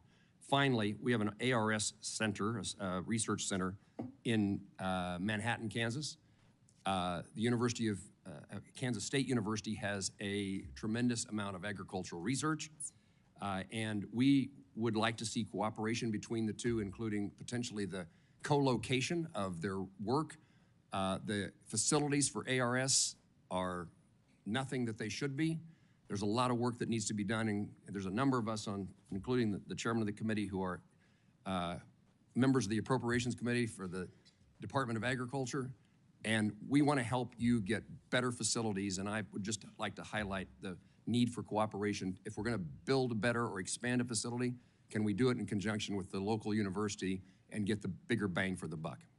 I encourage that discussion, obviously, as a proud agriculture degree from Texas A&M, and I'm still very close to the leadership there. In fact, our vice chancellor was hoping to be here today, but ended up having to give a speech to some livestock producers. I really look forward. My heart is with a lot of these universities, with all of our land grants across the country. That was a very fine answer. I like the response, except there was something you should have said about the importance of other land grant universities. For example, Kansas State. For example, Kansas State, Senator. Yes. No, Thank you. I appreciate that, and I'm excited to continue that work with you. And let me tell Mrs. Kerwin, thank you for raising a great daughter. Oh, thank you, sir. So, Senator Schiff, 5 minutes. We're going to do 5-minute rounds now. Thank you, Mr. Chairman. Ms. Rollins, right now, farm workers in Ventura County are picking strawberries in a brown haze, smoke from the fires. It's a surreal scene to look at images of working in those conditions. These are just some of the difficult conditions that farm workers are often in. They're working in 100-degree heat. They're working in the cold. They're some of the hardest working people I've ever met. And I want to raise the issue of the impact that mass deportations would have on them. First and foremost, on people who are working so hard to put food on our table, and just the, to me, grave injustice of deporting people who are doing such vital work to feed us. There's also the impact on their families. Many of them have children who are U.S. citizens and will be U.S. citizens. And so it would have the effect of splitting up their families. And even if we set that aside, which we shouldn't, it's estimated that perhaps half of California's farm workforce is undocumented. So my question is, how are you supposed to farm? How are farmers in California supposed to survive if there are truly mass deportations in which half of the workforce is sent out of the country? How Americans don't want to do that work. It's frankly just too backbreaking. So who's going to work the farms? Senator, I know we talked about this in your office and had a productive, perhaps agreed to disagree, but still productive conversation, and I so appreciate that. We've talked about this within this committee in the last 3 or 4 hours as well. President Trump ran and was overwhelmingly elected on the priority of border security and mass deportation. He is, and his team are, I'm assuming, currently putting in place the plans to begin that process, of course, first with those who have committed criminal offenses once they have been here. The American people have asked for a secure border and a system where they do not have to be concerned with the millions and millions that crossed here illegally and brought a lot of strife and unsafe communities to America. And I know this is not the committee where we discuss this, and I know you probably, the last thing you want to do is get into a debate right now over it, because I sure don't want to. But let me answer your question. I will work around the clock with our new labor secretary, if she's confirmed, Lori Chavez DeRimmer.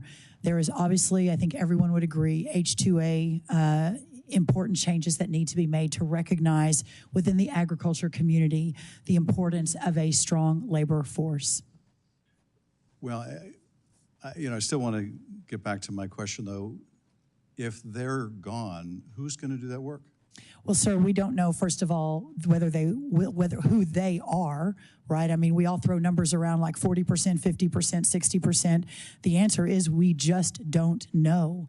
And as these processes and programs are being implemented under this new administration with the full support of the majority of Americans, I think that we as the leaders in agriculture, myself as the leader at USDA, you on this committee along with others on the committee, that we will work together to understand and hopefully solve for some of these problems. The dairy cattle have to be milked, but if we've got a mass deportation program underway, then there's a lot of work that we need to do through the Labor Department with Lori Chavez DeRimmer, who's also an ag person, and working with Congress to solve for a lot of this through our current programs, our current labor programs that are already on the books. Well, let me ask one other related question on this topic, and that is, if we deport a large percentage of our farm workforce, farm labor is going to be scarce. Isn't that inevitably going to push up food prices? And if so, isn't that in sharp contrast with what the president said he wanted to do to bring down egg prices and food prices and everything else? I think, well, first of all, we're speaking in hypotheticals, but certainly these are hypotheticals we do need to be thinking through, and I think it's a very fair point. The president has made food inflation and the cost of food one of his top priorities. I have worked alongside him. I have been part of his team for many years now. I believe in his vision and his commitment to America and to his promises, and in so doing, I believe that we will be able to find in our toolkit what we need to do to solve for any hypothetical issues that end up turning out to be real moving forward over the coming months and years. Well, thank you, Mr. Chairman. I would just say that I hope they're hypothetical. I do too. I fear they may be all too real. Mr. Thank Chairman, you, sir. I yield back. Thank you. Senator Klobuchar is supposedly on the way, so I'm going to ask one question. Yes, sir. And then, you're welcome to answer it. And then if any thoughts that you have as you close. And if she's here then, we're in great shape. If not, then we're out of here. I'm available all the time. You're doing a wonderful job. Thank you, Thank Mr. you Chairman. for this hearing has been really good. We've had great participation, and because of that, it just takes a while. Yeah, no, I'm honored. As you've heard, there's lots of questions, lots of concerns in farm country. And not only that, but, you know, people forget how broad the portfolio that you're taking on. You know, we could be talking about crypto, we could be talking about a lot of stuff. It's true. But we're not.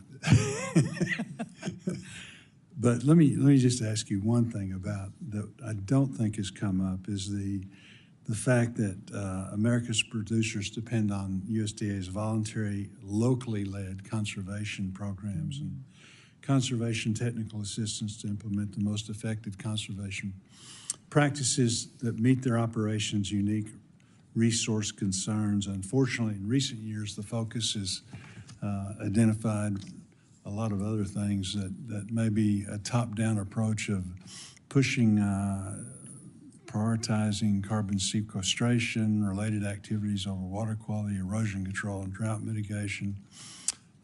Those things are important, and yet again, what I want you to talk about is the fact that you would be committed to a voluntary, locally led, incentive-based conservation model that served our farmers and ranchers for so many years very effectively. I would, Senator, and I know we all know that the best conservationists are our farmers and ranchers, certainly from the beginning of our country. One thing I don't think I've talked about with anyone on the committee is that my family on our farm in Minnesota, a piece of the land, actually participated in one of those voluntary conservation programs. So we actually have firsthand knowledge of what that looked like and how to do it, and believe certainly in how important and valuable it can be. So yes, sir, I look forward to, other than my personal experience, that my sister Ann really led it, so I can't pretend to know much, but I was very grateful for her and our family that I don't know as much about it as I need to, and I look forward to learning more. But yes, you have my commitment that clearly that's an important piece of all of the work. Have you got any closing comments or? I'm sorry. I do have closing comments, but I'm guessing that Senator Warnock might have another question or two. Very much. Senator Warnock. Thank you so very much, Chair Bozeman. Just a couple more questions, and thank you so very much for your presentation this morning. Farmers in Georgia already talking to me, they're already concerned about potential retaliatory actions following President Trump's promises to levy heavy tariffs. They're already dealing with slim margins. As I said in my first round of questions, it's a tough business.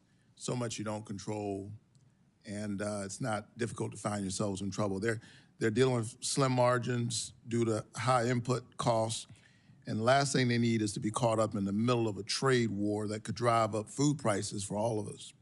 If confirmed, what will you do from your position at USDA to ensure that Georgia's farmers and families aren't caught up in a trade war? Again, it's something I've worked on, by the way, with Republicans and with helping to get our farmers' goods to market. So it's something we think about a lot. Senator Warnock, when I was in your office, I believe last month, we talked about your commitment to your farmers and what a priority this was to you. Georgia is a very important agriculture state. So, you know, you're obviously pastoring a church and in the United States Senate, but I was impressed at your commitment to your ag community in your state and look forward to continuing to work with you. It's very clear that the coming tariffs, and I think there's no doubt that President Trump has been very transparent that he believes this is an extremely important tool in his toolkit to put America first, to revive the economy, to get us back to a place where he believes we need to be. And I agree with him and hope to help him execute that vision. But it also shouldn't be surprising that his heart and his commitment to our farmers and our agriculture community was certainly clear in the last administration.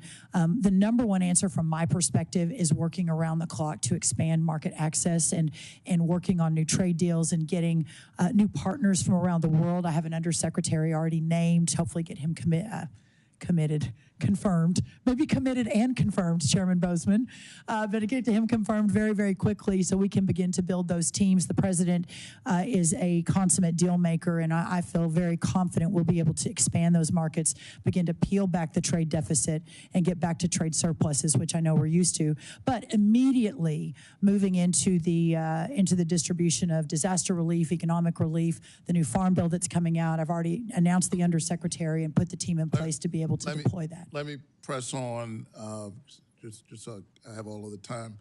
I agree with you that access to farm markets is critical. And in Georgia, we've got a lot of sectors that are relying on strong export markets, timber, poultry, pecans. Are you concerned that isolationist trade practices may harm our farmers' ability to access these foreign markets? I have full confidence in President Trump's ability to lead us on this, and hopefully he and many of you have confidence in my ability to help from the ag perspective. All right. I look forward to continuing to engage you on this if you're confirmed. Absolutely. USDA has a long documented and unfortunate history of racial discrimination, even recent history. I was proud to have secured funding in the Inflation Reduction Act to provide financial assistance to farmers who had previously experienced discrimination at the hands of their USDA farm lending programs. This was a meaningful step in rebuilding trust. However, USDA still has a lot of work to do, and this will only be more difficult following the new administration's executive order aimed at rolling back all of this progress. I was proud Congress passed my legislation in 2021 to require USDA to create an equity commission. And the commission's final report provides an excellent roadmap for continuing this work. Chair Bozeman, without objection, I would like to enter the USDA's 2024 equity report into the record.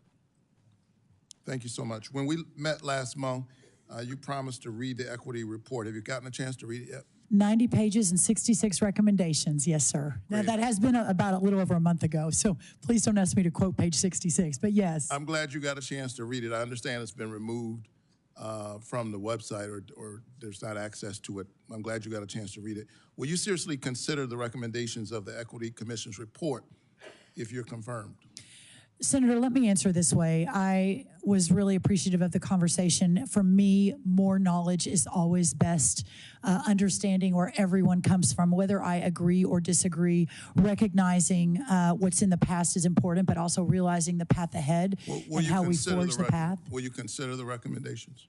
Sir, I will consider anything that's on the table. I think that's only fair. But I also, President Trump won on the concept of removing the diversity, equity, and inclusion, making sure that we are basing our decisions on merit, and I obviously support that 100% as well.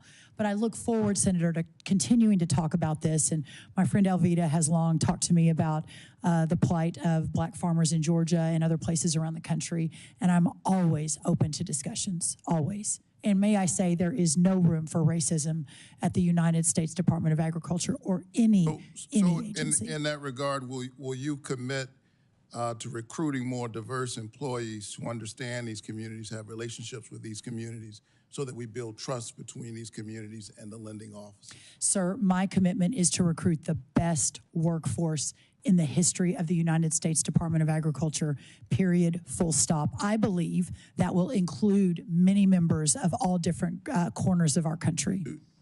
Do you think a diverse workforce and a high-quality workforce are somehow oppositional objectives? I think always hiring based on who is the best person for the job, who is going to do the most excellent service, who is best equipped to execute on all of the promises is the promise of America. But I also believe, to your point, and have long held, that ensuring that we give all people a chance to succeed and to thrive and for equal opportunity is a bedrock foundational principle of America. On that, you and I agree. Thank you so very much. Thank you, Senator. Senator Klobuchar. Thank you very much, Senator Bozeman, and I'm hoping these will be your last 3 questions. Your family looks like they might want a break for lunch, but they've been very good back there. I just want you to know that. How have the teenagers been? Yeah, they're good. Just I haven't excellent. been able to look at them, so they haven't gotten any looks from me, so hopefully they've been good. According to recent reports, House Republicans are already eyeing nearly $300 billion in cuts to the SNAP program, roughly 30% cut. Now, that's just reports. So, and I think you've heard from some of my colleagues about how this is such an issue in rural America. And in my state, as Senator Smith pointed out, our actual hunger rate is higher in rural than it is in the metropolitan areas. What kind of an impact do you think a $300 billion cut would have to SNAP? And if confirmed, will you commit to supporting robust funding for USDA's nutrition program? Senator, thank you. My commitment will always be to ensuring that these programs are effective and efficient. And I think I spoke from the heart, and I mean this sincerely, the importance of our leadership as a bipartisan body to ensure that those with the least among us are ably supported and don't go hungry. This is the United States of America. I don't yet know what the numbers look like. I need to really dig down, but my commitment to you is that we will talk about this until the very last minute. I will always be open to you, and that I look forward to ensuring that we're able to do what the original and core tenets of that program are called to do. And I'll follow up on this in a written question, but I do want to know if you believe SNAP benefits should be calculated based on current food costs. Well, I will say that obviously current food costs, you know, the importance of the inputs into the program and understanding where the market is will always be a priority. Okay. Congress made significant investments in climate-smart agriculture through the Inflation Reduction Act, giving more farmers access to popular conservation programs. So we had a situation where a bunch of the farm groups actually were supportive of this part of the IRA. I've always led bipartisan legislation on conservation, working with our hunting and fishing groups. One of the bills I have has been with Senator Thune, based on voluntary conservation program participation. A recent executive order issued just, of course, in the last 2 days to pause disbursements from the Inflation Reduction Act would put some of these plans that I mentioned, CRP plans and the like, in jeopardy.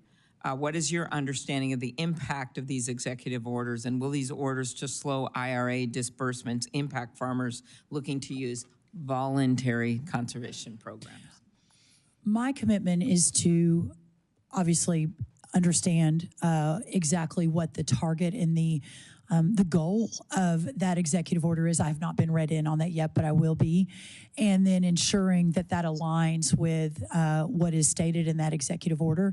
Again, the President Trump and our administration's heart is with the rural communities and the agriculture communities, and ensuring that there's full understanding and data to support what this will do. Of course, not surprisingly, Senator Klobuchar, I think the president has been very clear on his priorities on climate programs and whether taxpayer dollars should be supporting those. So the robust conversation I think that we will have is to follow, and I look forward to that. And you have my commitment that I'm always available to discuss that and to represent ag interests where appropriate in those discussions with the White House. Okay, thank you. And also just wanted to thank you for your commitment to the next generation of farmers and ranchers. As you know, the average age is well, not quite as old as the U.S. Senate, but it has been creeping up, and we need new people to go into agriculture. And I hope just with your background and your FAA involvement and the like, I think that would be among your many priorities, would be a really smart thing to go around and talk about. And I know there's plenty of people on our side of the aisle that would join you in that focus. So thank you. Thank you, Senator. I want to thank Mrs. Rollins for appearing before the committee today, and also like to thank Ranking Member Klobuchar and all the members of the committee for the great participation that we had today. The Ranking Member and I have agreed that questions for the record are due by 6 p.m. tomorrow. This concludes today's hearing. Thank you so much. Thank you. What an honor to be here. Thank you. Thank you.